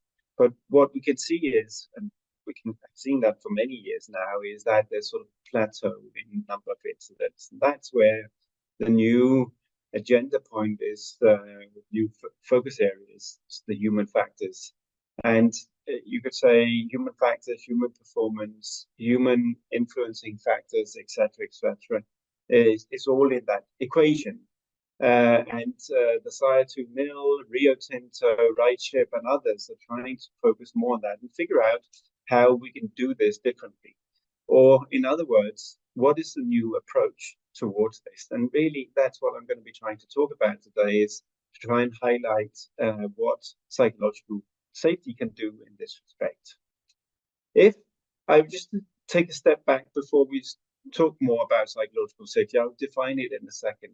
But why are we focusing on psychological safety? Well, because we want better human performance. And if just to make a very quick definition of human performance, you could say it's a measure of what people can achieve as individuals, teams, or as an organization. It refers to psychological, physical, mental readiness to tackle challenges. So if that's the definition, what is the thing we can do about it, or the quick how to do? So you could say the best human performance occurs when the human performance influencing factors are at their best. And this is where psychological safety comes into the equation. Because, as I'm going to be showing several times, psychological safety is a human performance influencing factor. So, in other words, you could say, how do we ensure that psychological safety will be at its best? And as I said, it's a very strong influencing factor. So if we just to look at psychological safety, what is it? How can we define it? And I've found this definition, I rather like it. You can also do it in different ways with different words, but I like this one. As it says, psychological safety is the belief that one will not be punished or humiliated for speaking up with ideas, questions, concerns, or even mentioning own mistakes. In teams, it refers to team members believing that they can share their views and thoughts without being shamed by other team members. So, to put it short, having a high level of psychological safety is the same as saying, I work with people where I can say anything. I'm not worried about what I say, and I would not be penalized or humiliated just because someone doesn't like to hear what I'm saying. So in other words, I feel safe and I'm willing to share my thoughts because everyone acknowledges my thoughts and they respect them. So that's psychological safety. So you don't have to be very clever to understand that when people feel psychologically safe, they will also say more and be willing to engage more in their work. In other words, you will learn more from them and you will get more ideas and thoughts and beliefs out of them. And that is, of course, good for performance. So just to remind ourselves why psychological safety is important, you could say, well, first of all, 50 to 60% of OPEX when it comes to running vessels relates to crew cost. So, of course, if you want to get as much out of your crew cost, you need to have as effective crew as possible. Science also documents that psychological safety matters. It is an important influencing factor. So if we don't keep an eye on it, we're not really doing the best we can do. Because if we keep an eye on it and try to monitor it and use data to monitor this, it can help us make better decisions. As I said, data will help make better decisions. So we need also to try and find data about psychological safety. The industry wants to find ways to support better human performance. We are looking and looking and looking. So really what I'm going to try and do here is to show that psychological safety matters as a way to find a better way of cultivating, stimulating human performance. Then a case study. Let me show you some data and some statistics we have from a company we've been working with and for the last 7 or 8 years. So let's look at it this way. Back in 2017, we were asked by this company to come and help them improve their safety performance. And one of the things we had a very high focus on was to discuss various areas that influence safety. In other words, we were trying to direct their attention towards areas in relation to safety we know has an influence on safety performance.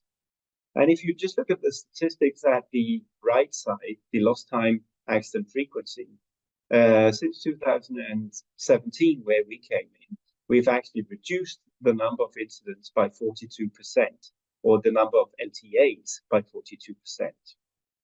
And really, what we did was we say, okay, what factors do we know influences safety performance? And when you look at the left side, you can say, we know safety leadership does it, health and well-being, risk management, onboard learning and development, safety reporting.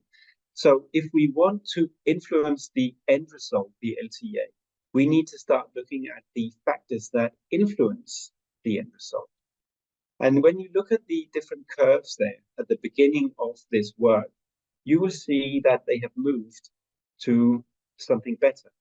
And you could say, starting point for achieving that movement is, of course, that people can feel free to give opinions, talk about what is good and bad, and actually not being penalized. And that's what we did. And if we just look at it from another perspective, if you look here, that's the company I was showing you before, where we reduced the number of incidents by 42%. If you look at their psychological safety in 2022, and every dot there is how the crew perceive their psychological safety on board their vessel during this period, you'll see there's a very, very high level of psychological safety at the top right corner there. And also when you have that, you also have very high task reflectivity. And if we then say, okay, this is one company, but if we look at all the data we have from 340 vessels, you will see that psychological safety picture is more scattered when you look into the vessels we are monitoring in general. So you could see when psychological safety goes down, task reflectivity or the willingness to discuss your job also goes down. And just to give you a very specific example at the end of this, where we can see psychological safety has an influence is another company we're working for. Same thing, we're monitoring psychological safety, and we actually presented these data where we said, okay, it looks pretty good. You have on most of your vessels pretty high psychological safety, but you have four vessels which are falling a little bit out of line. And these four vessels actually, when presented, there was a vetting manager there presenting data just after our presentation here.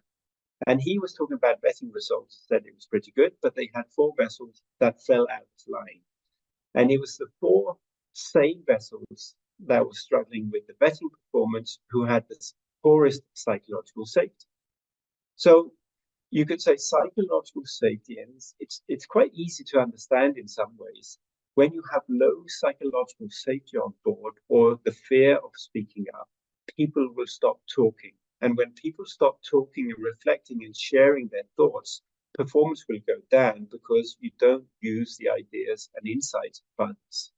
Therefore, psychological safety seen in a safety perspective or a human performance perspective is extremely important to monitor, have data about, so that you can make better decisions in a proactive manner. That's why psychological safety is important. Thank you.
Hi, I'm Nikolaos Koletsis, and I'm a Senior Policy Officer for Maritime Transport at the European Transport Workers Federation, the ETF.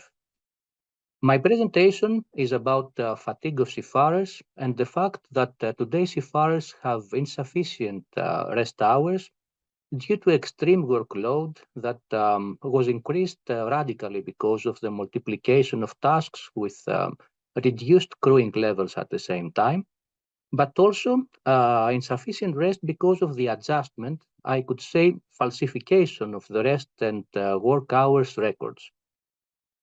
We identify a lack of enforcement of the provisions of the existing legislation, and at the same time, a need for regulatory changes relating to hours of rest and work, but also changes related to the crewing levels. The maritime regulations appear to lack the capacity to adequately address the challenge of fatigue of seafarers. In the shipping industry today, a 14-hour workday system exists, and this is not in an alignment with the 8-hour principle that exists in the land standards for the land workers.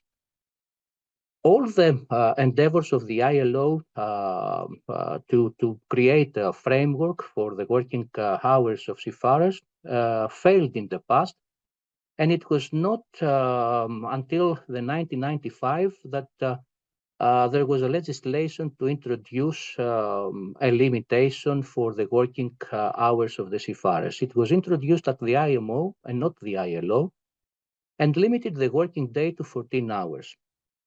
Today, a seafarer is legally accepted to work for 14 hours in any 24-hour period, or 72 hours over 7 days. An interval of 10-hour rest per day concludes this reference system at the IMO. And I can say, allow me to say that with this legislation, we had a normalization of something that is not normal. It is obvious that it's not normal. I will not stay in much of details with the clauses of the existing legislative framework, so I will skip the next two slides. The legislation is there. It's more important, and due to the limitation of time that we have, to go in a more extensive analysis of the fatigue parameters. So, as I said, we identify a need for a change of the current legislative framework. Some recent reform in national maritime policies are showing this need that some governments identified. It started from the UK and French government, and that was a part of the response of the UK and French governments to the mass sacking of almost 800 British seafarers from P&O ferries, and this incident was happened in March of 2022. This reform started with the UK Seafarers Wages Act, and this is a part of the UK government's 9-point plan to respond to the P&O ferries. It continued with a voluntary bilateral agreement between the UK and France in July of 2023. And the most recent and most important reform was with the adoption from the French Parliament of the French Minimum Wages Act, targeting to social dumping in the Channel to block the low-wage ferry companies from French ports. In these legislative reforms, there is we can see some provisions for rest periods, some efforts to adopt roster patterns that take into account the route intensity, the fatigue, the mental health, safety in general, the welfare, and the operational manning. This is also a very important factor. Beyond other provisions, it is very important to underline that this French legislative act is introducing the French minimum wages for ferries that are reaching French ports, and not the international minimum. And another very important provision to the discussion that we are having about fatigue is that it introduces 2 weeks on and 2 weeks time off. As we are having the discussion about fatigue, it is very important and interesting to highlight a recent IATF report with the title Beyond the Limit. And also I'm trying to make a link in my presentation with the pandemic period. During that period, seafarers were facing intense pressure, were pushed to the limit. And during the pandemic, all the difficulties that the seafarer is facing went only worse. We had a huge crew change crisis, longer working hours, insufficient rest, denial of shore leave, and sometimes denial of medical assistance. With this report, you can see the link in my presentation. The ITF urges the flag and port state to reflect to their responsibilities. Also is clearly shown that there is a need for real enforcement of the existing legislative framework. And at the end, focuses a lot on the importance of the minimum safe manning. But the most important report is a World Maritime University report with the title A Culture of Adjustment. Also, you can find the link in my presentation. It is a very interesting report that was published in 2021 and clearly shows that today there is an adjustment of the rest and working hours. This is a reality. And this mandatory requirement for the recording of hours of rest is becoming more and more a paper exercise than depicting the reality. The seafarers regularly required to work beyond the maximum limits. So we can see, and there is a requirement for there is a need to have some systematic verification of these records. This report had a follow-up. Was presented yesterday in London. I was in this presentation, and is going to be published very soon. Unfortunately, I didn't have the ability to include some of the findings of this follow-up report of the World Maritime University, but it is very interesting to mention some of the key findings of this report. The follow-up study of the World Maritime University confirms the previous research that there is insufficient manning levels facilitate non-compliance with the rest hours requirements. The existing regulatory framework seems that it is ineffective in alleviating the fatigue at sea. And some figures from the seafarers report is that there is an average of working of almost 12 hours, resting of almost 11 hours, and sleeping for 7 hours daily. The seafarers reported that they are working in average for 75 hours per week, significantly higher than legally allowed. And a shocking finding was that seafarers are working non-stop. 78.3% reported that they didn't have not even one full day off during their contract period. Only 31.6% of the seafarers admitted to never adjusting their records. One seafarer said that the manual process of completing records is just asking for fraud. The reasons for adjustments are obvious: to avoid non-conformities during the inspections. A second reason is to avoid problems with the company. The third, the seafarers to gain some financial benefits. The report is suggesting to develop a model for safe manning, allowing full compliance at all times and in all operational conditions. The ILO and IMO should start considering how manning provisions for the safe operation of ships could be developed, and of course, suggesting that ILO and IMO should review the current work rest hours regulation. Before concluding my presentation, allow me to mention also a recent report from the Office of Auditors in Norway, made a survey about the performance of the Norwegian maritime authorities. Some key findings were that there is insufficient rest, and this have a negative effect on safety. 1 out of 3 Norwegian seafarers are on a weekly basis in breach of the mandatory rest periods. 25% of the seafarers are of the opinion that the ship they are working on is undermanned.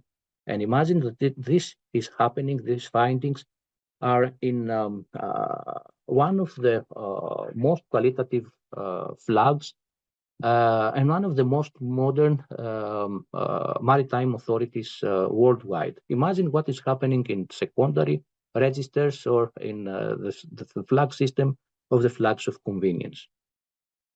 Also, what is interesting with that report is that it shows that even a well-experienced agency such as the Norwegian Maritime Authority lack the necessary knowledge of how to supervise, how to inspect working and living conditions, and how to identify breach of law regarding fatigue, rest periods, manning, etc.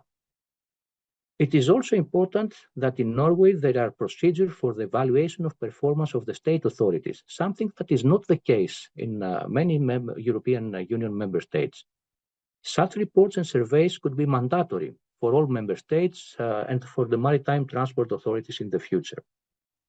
As a conclusion, in short, regulations are inadequate, seafarers' record-keeping practices are unsatisfactory, companies neglect the issue, flag states do not focus on it, and port state control do not seem to see. The ATF is calling the flag states to reflect to the responsibilities and fully implement the seafarers' rights. Flag states should review the guidance given to their surveyors, and also the port state control should make targeted inspections, and this required adequate training. EMSA has a very crucial role to play for the training of the port state control officers.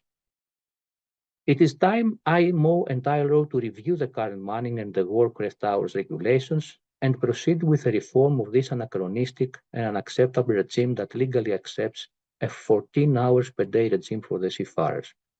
Companies and regulators must listen to seafarers and act. Thank you for your kind attention.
and friends, welcome to this year's Crew Welfare Awards. Once again, we gather virtually to celebrate the industry's outstanding practices in favor of crew welfare and well-being. The 2024 Crew Welfare Awards, organized by Safety for Sea, shed light on successful initiatives, inspiring maritime stakeholders to learn from others' achievements as they work to improve crew welfare. We are extremely happy that this year's award ceremony coincides with the IMO International Day of the Seafarer, a special day dedicated to our seafarers celebrated every year on June 25th. Let's take this opportunity to express our gratitude to all the wonderful people working on board and ashore who form the heart of shipping. As Mr. Arsenio Dominguez correctly pointed out, without seafarers, there is no shipping. Here at Safety for Sea, we applaud their work and through several initiatives strive to make our seafarers feel valued. Now, let's see what industry stakeholders are doing. What initiatives and actions are they taking to promote crew welfare and improve working and living conditions on board? Before unveiling the winners, let's start with the awards procedure.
With this award category, we are pleased to shortlist a few candidates who have excelled in demonstrating excellence in any aspect of crew welfare.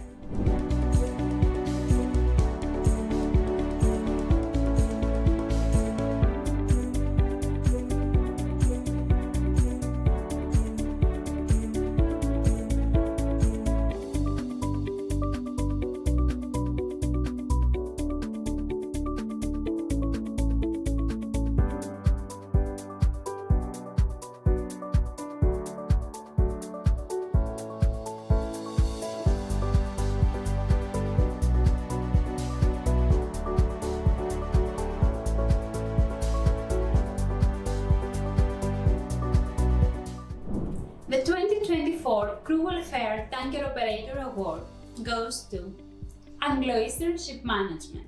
Congratulations!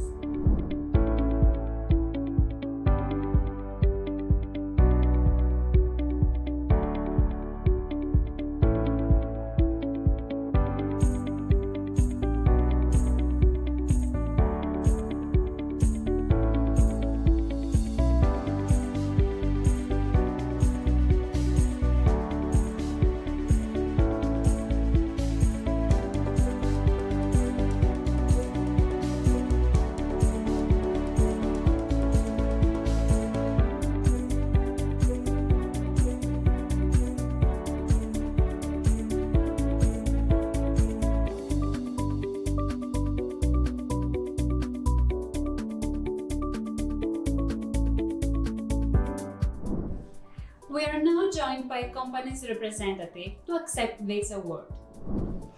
On behalf of Anglo-Eastern, I am proud to accept the Crew Welfare Tanker Operator Award 2024. Ship management is a people's business.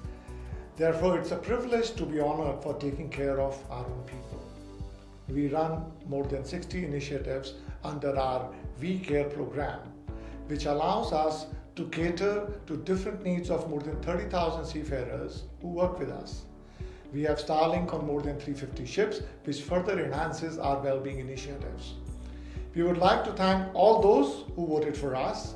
We would also like to thank our clients, without whose support we couldn't have managed these well-being initiatives. And we would like to thank our seafarers who are committed to delivering excellent service on board ships.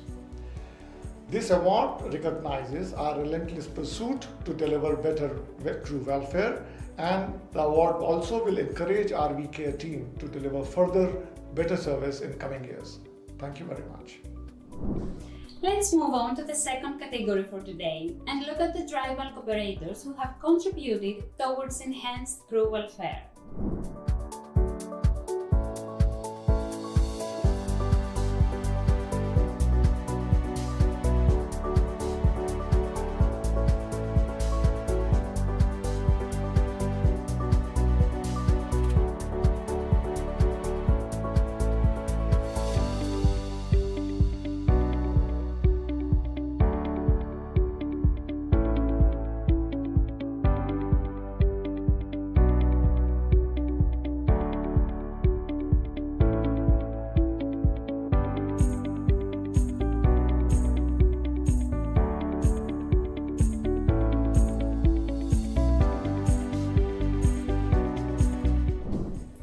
The 2024 Crew Welfare Dry Bulk Operator Award goes to Pacific Basin Shipping Limited. Congratulations!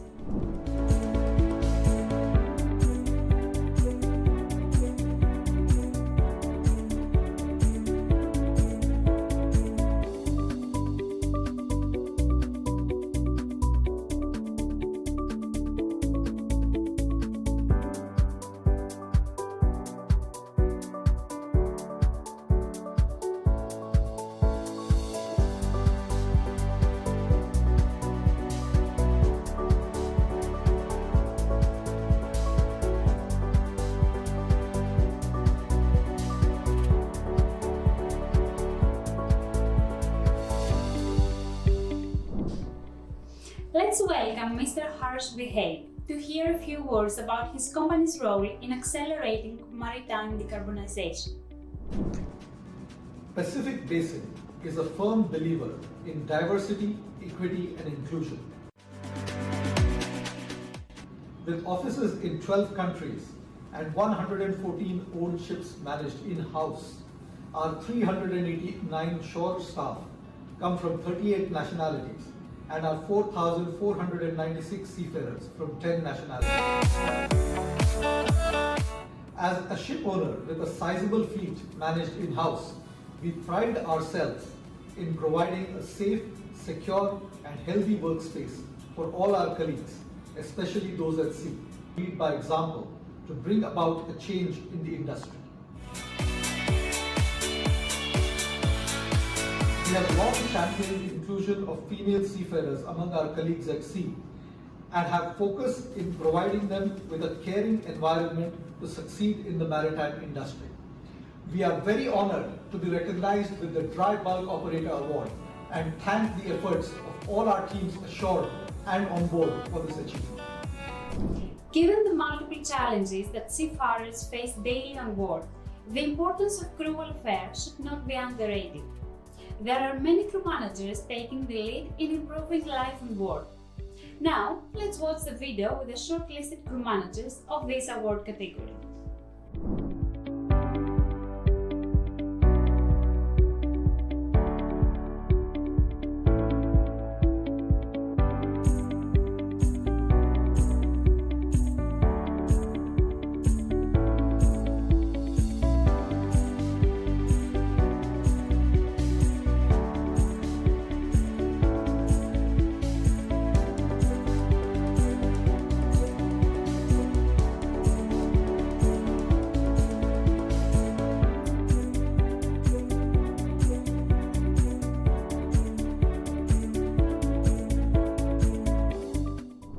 The 2024 Crew Welfare Crew Manager Award goes to Max Sail.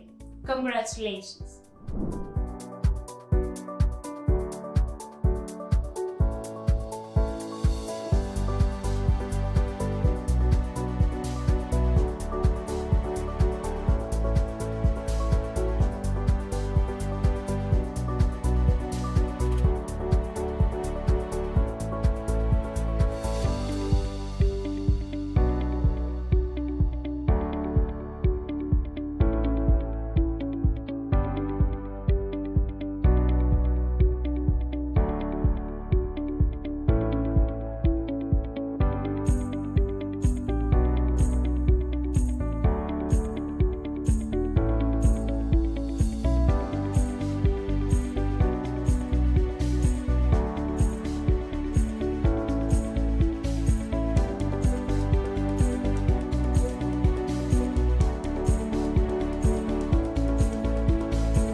Hear from Mr. Arnold Javier about his company's initiatives. For 75 years, Magsaysay has been guiding its crew members towards their dreams, enriching their lives and bringing comfort and safety to their families. The journey has not always been smooth. There has been incidents that cause fear, pain, and valuable lessons. However, throughout these 75 years and 70,000 unique seafaring stories, one thing has remained constant. Magsaysay has been their steadfast career partner. Magsaysay consistently demonstrated the value of we care at every step of their career journey. This partnership begins even before they set foot on board ships. Thousands of job opportunities, numerous recruitment drives, top-tier human resources specialists, esteemed maritime education and training facility partners, and a dedicated job portal enable future Filipino seafarers to embark on a maritime career. Successful applicants are protected by proper legal processes and documentation in accordance with government and international maritime regulations. There are no hidden fees because at Magsaysay, walang lagay. There's no bribery. Magsaysay aims to instill in their crew the understanding that their achievements result from their hard work and determination, with Magsaysay prioritizing their welfare. Once on board, Magsaysay promotes crew welfare in partnership with principals through active endorsement of welfare programs like advocating free internet access so that crew may continue to be connected with their family, balanced diets and nutritious meals, recreational facilities on board, and training that not only upskills them but also enhances their wellness and financial management. While on shore, they are invited to various webinars in addition to the annual crew and officers conferences organized by ship owners in partnership with Magsaysay. Approximately 31 webinars are organized annually. These webinars are also uploaded on our social media sites for the rest of the Magsaysay crew and their families to watch and learn. The company also created a crew self-service portal where all video instructions and briefings are uploaded for the convenience of the crew members. Our training institutions and institutional partners offer quality training as part of their individual career development plans. In the coming years, Magsaysay will launch a competency management system platform called Jump In CMS, which will motivate the crew to aspire to higher positions and provide in-depth analysis and tracking of their growth. The platform currently offers 165 competency courses. The We Care philosophy of Magsaysay also extends to the well-being of each crew member's family. A lot of these are oriented on the processes and benefits available to them. Their financial literacy is enhanced through webinars in partnership with local banks and financial institutions aimed at protecting the hard-earned income of seafarers. They are offered savings and investment programs to improve their financial management. Satellite offices in major cities provide convenience for crew and their families. Annual crew and family days are organized in these cities where around 500 crew members and their families enjoy a day of activities and entertainment. These are broadcasted to our official social media accounts for onboard and onshore crew and their families to watch. Offices also offer in-kind and cash assistance to families affected by calamities. Magsaysay also offers crew the opportunity to transition to land-based careers when they are ready for a change. They are top candidates for consultancy roles in corporate setting and mentorship positions in training and educational institutions. More than 100 former crew members are now consultants and instructors through the Hire to Retire program. Throughout the career cycle of a seafarer, Magsaysay is present. It will continue to explore new possibilities and implement innovative programs to champion its crew welfare. The value of we care is enduring once it is given and embraced.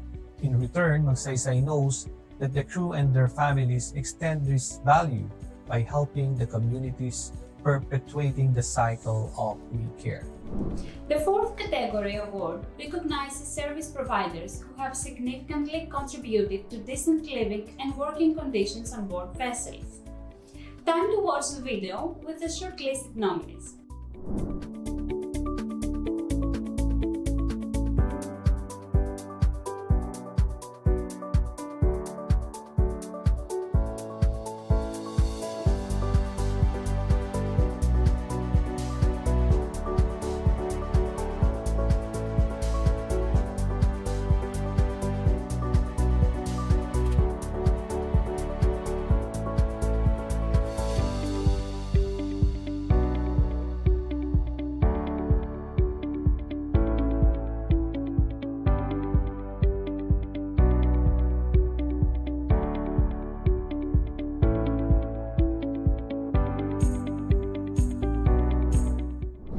Congratulations, One Care Group, for winning the 2024 Crew Welfare Service Provider Award.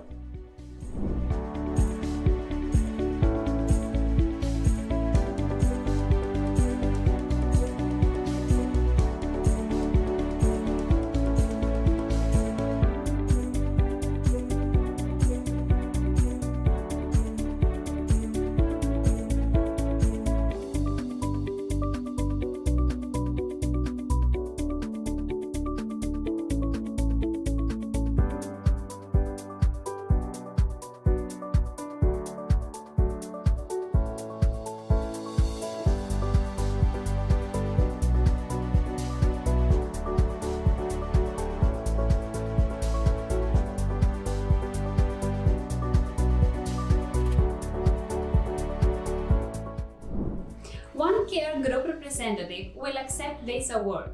Let's hear a few words about their solution. It is a privilege to accept the Safety for Sea 2024 Crew Welfare Service Provider Award on behalf of One Care Group for our mental health support platform for seafarers.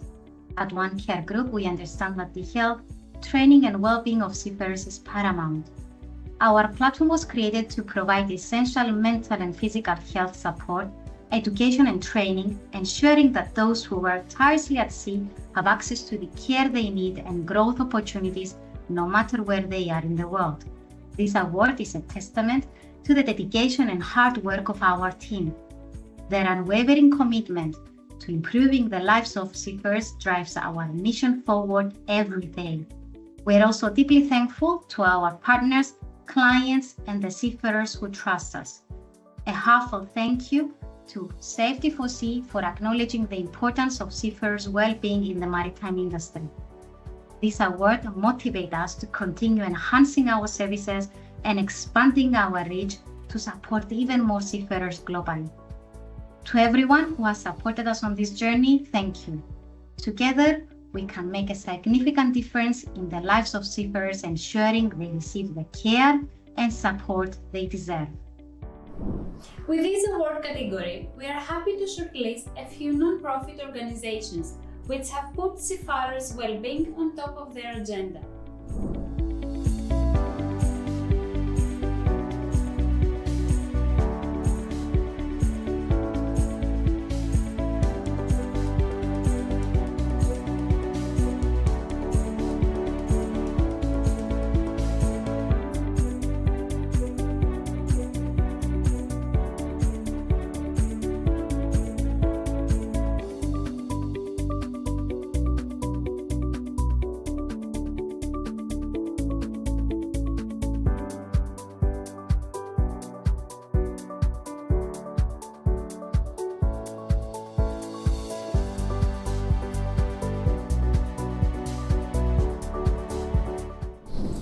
The winner of the 2024 Crew Welfare Non-Profit Organization Award is the International Maritime Rescue Federation. Congratulations!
We are now joined by Mrs. Carolyn Ju to accept the award on behalf of the winning organization. Hello everyone, my name is Caroline Ju and I'm the CEO of the International Maritime Rescue Federation, also known as the IMRF. I am humbled and deeply grateful to speak with you and receive this prestigious award on behalf of the IMRF from Safety for Sea for our SAR UOK Mental Health and Wellbeing Initiative. First and foremost, I would like to thank my IMRF colleagues and the Greater Maritime Search and Rescue community for supporting this critical programme. None of this would have been possible without the hard work, creativity and dedication of SAR personnel from around the world. The IMRF is sharing this award with our SAR family around the globe. Winning this award is a testament to the power of collaboration, perseverance and passion.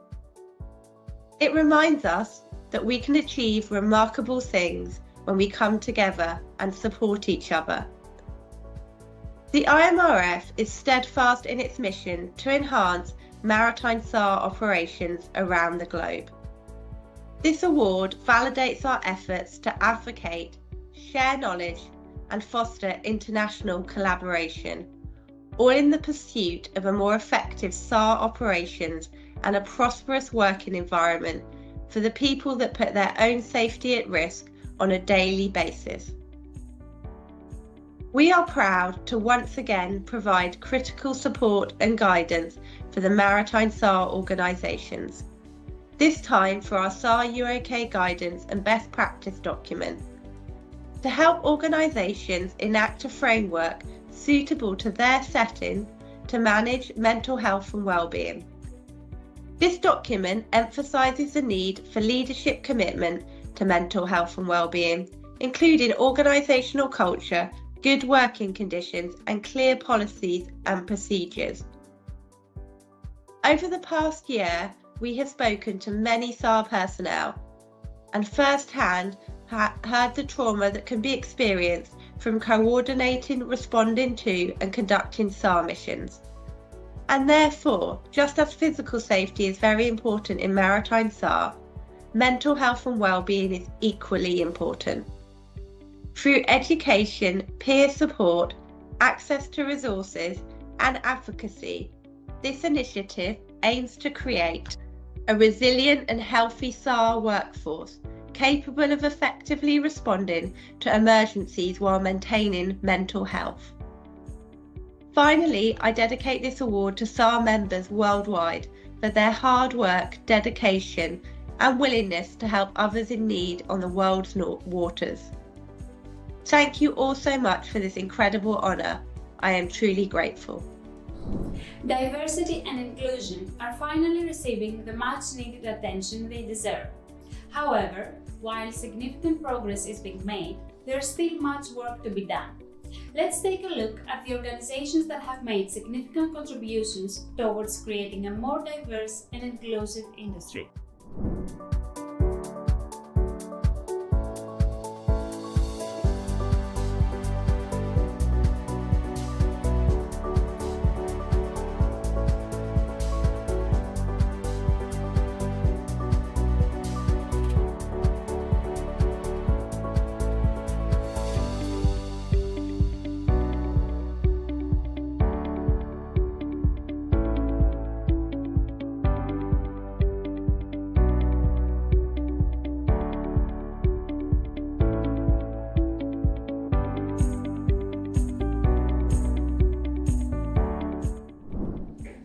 The 2024 Crew Welfare Diversity and Inclusion Award goes to Columbia Group.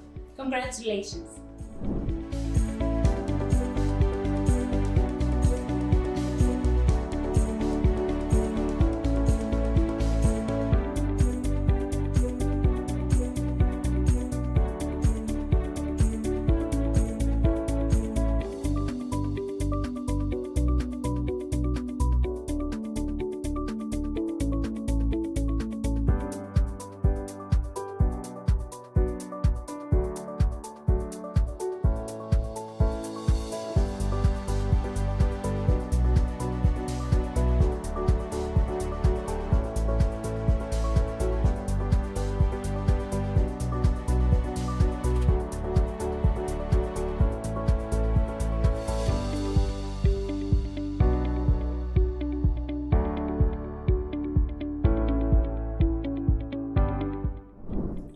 Let's hear from Mrs. Claudia Paskevich a few words about the company. On behalf of the complete Columbia Group, I'm honored to accept this award. The Columbia Group is committed to provide equal opportunities to everyone, regardless of any difference. This is clearly stated in our code of conduct. Diversity in our workforce is essential for us. It is one of our core values. With the Female Cadet Mentorship Program, we are sending out a clear signal. We put our convictions into practice. A reliability that is of course important for all of our stakeholders, for the complete maritime industry, but of course especially for our female cadets. I'm part of our Female Cadet Mentorship Program as a mentor. Here, within the Columbia Group, I see great talented female cadets who are supported in their development through this program. I see fantastic mentors who are all volunteers and are wholeheartedly part of this program. I see our amazing training department as the initiator and coordinator. And I see the wonderful support from the psychologist of One Care Solution and mental health support solutions. We all know with a lack of diversity, you always leave out perspectives, you always leave out experiences. With diverse teams, you have a better ability for innovative solutions. You have a better approach for dealing with challenges as you see it from different angles. We at the Columbia Group have a clear goal. We want to increase the number of female seafarers, and this program will definitely help us to do that. We cannot afford to miss out on this large pool of female talent, and neither can the maritime industry. We have a common goal. Let us learn from each other, see what other companies are doing, and take inspiration from other industries. The maritime industry needs to be attractive for women. We need to work upon that, and we need to show it. Of course, such a wonderful, great award helps us to do this. I'm so grateful and proud. Let me close with the words of one of our mentees. The opportunity to have someone as supportive as my mentor is a blessing in my time as a cadet. On behalf of the complete Columbia Group, I would like to say thank you. Up next are two special Crew Welfare Awards dedicated to individuals who have significantly contributed to crew welfare throughout their careers. The 2024 Crew Welfare Personality Award honors an industry key stakeholder for her overall contribution to crew welfare and well-being. This includes the development of focused projects that raise awareness around these topics and the creation of specific key performance indicators that measure progress. Congratulations to Mrs. Sandra Welch, the CEO of Seafarers Hospital Society, and a dedicated advocate for a culture of care for seafarers and their families. She has highlighted this as a top priority on the industry's crew welfare agenda.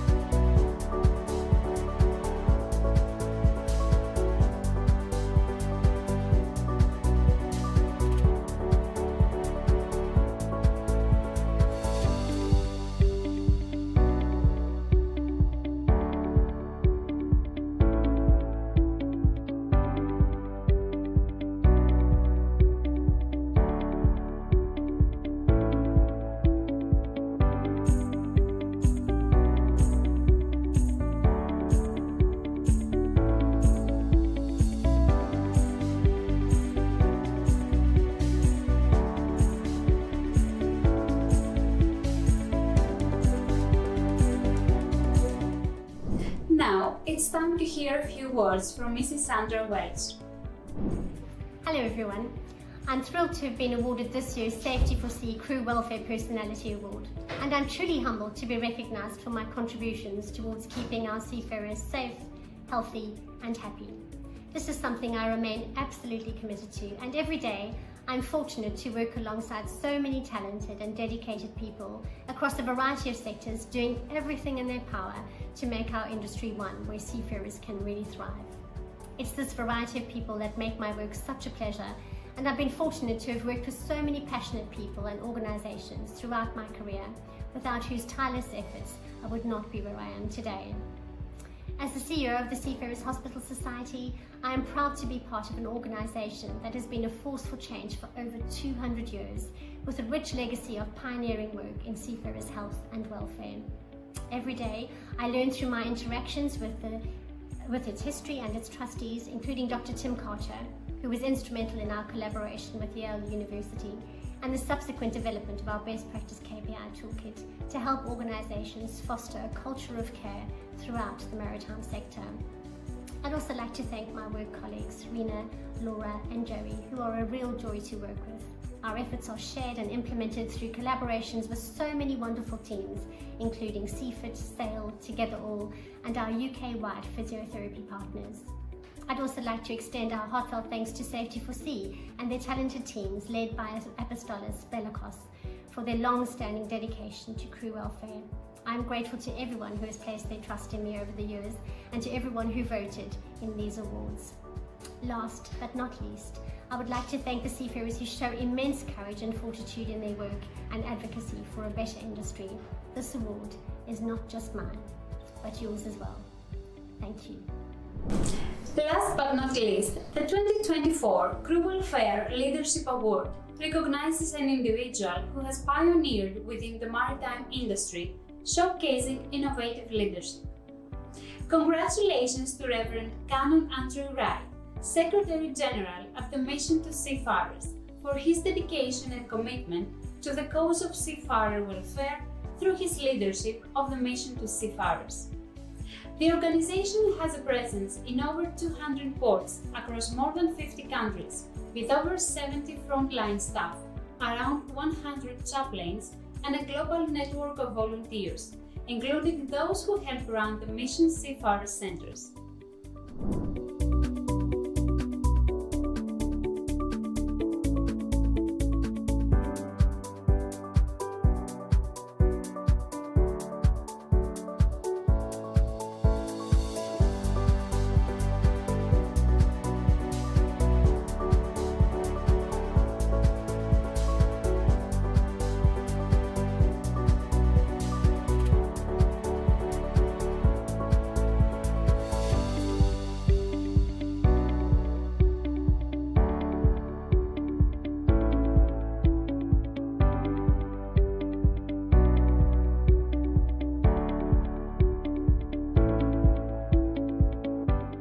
Let's hear a few words from Reverend Canon Andrew Wright.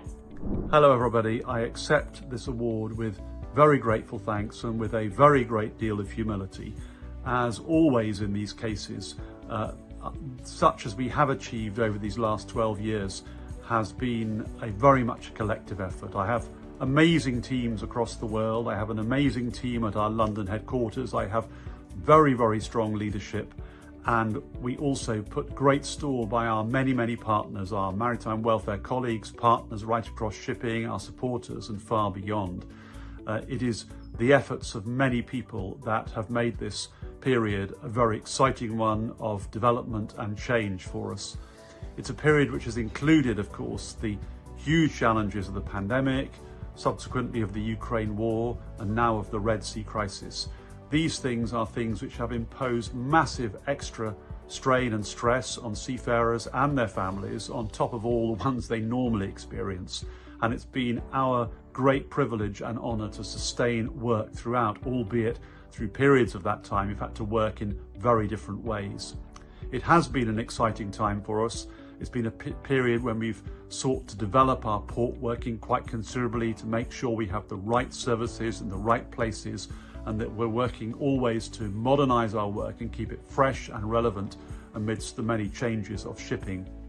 It's also been a period when we've developed our wider program with our new family support networks in the Philippines and India and Myanmar, our We Care training courses, our Safe Talk suicide awareness training, and our digital services, including most recently our Happy at Sea app, and of course our Seafarer Happiness Index, of which we're enormously proud. It has been a period of, as I say, of significant change and development. We hope that in all this we have contributed to the safety agenda. I'm always quoting that captain who once said to me, "Happy seafarers are good seafarers, happy seafarers are safe seafarers. You make seafarers happy, thank you." It was a wonderful summary of what we try to achieve and what we have tried to achieve since our founding way back in 1856. So thank you to you all. I'm hugely honoured by this award. I wish you well in your work, and we look forward to working with you and many others to provide the very best for seafarers and their families in the coming years. Thank you so very much. Congratulations to all the winners and shortlisted nominees of this year's honours for their efforts in fostering crew welfare in the industry. Thank you for providing a better environment for our seafarers and prioritizing their well-being. We would also like to thank our viewers and friends for their constant support, our sponsors, and the great people of Safety for Sea who worked hard to bring this event to life. We hope to see you again soon. As always, stay tuned to safetyforsea.com for more maritime updates, and enjoy the rest of the 4th Crew Welfare Week event.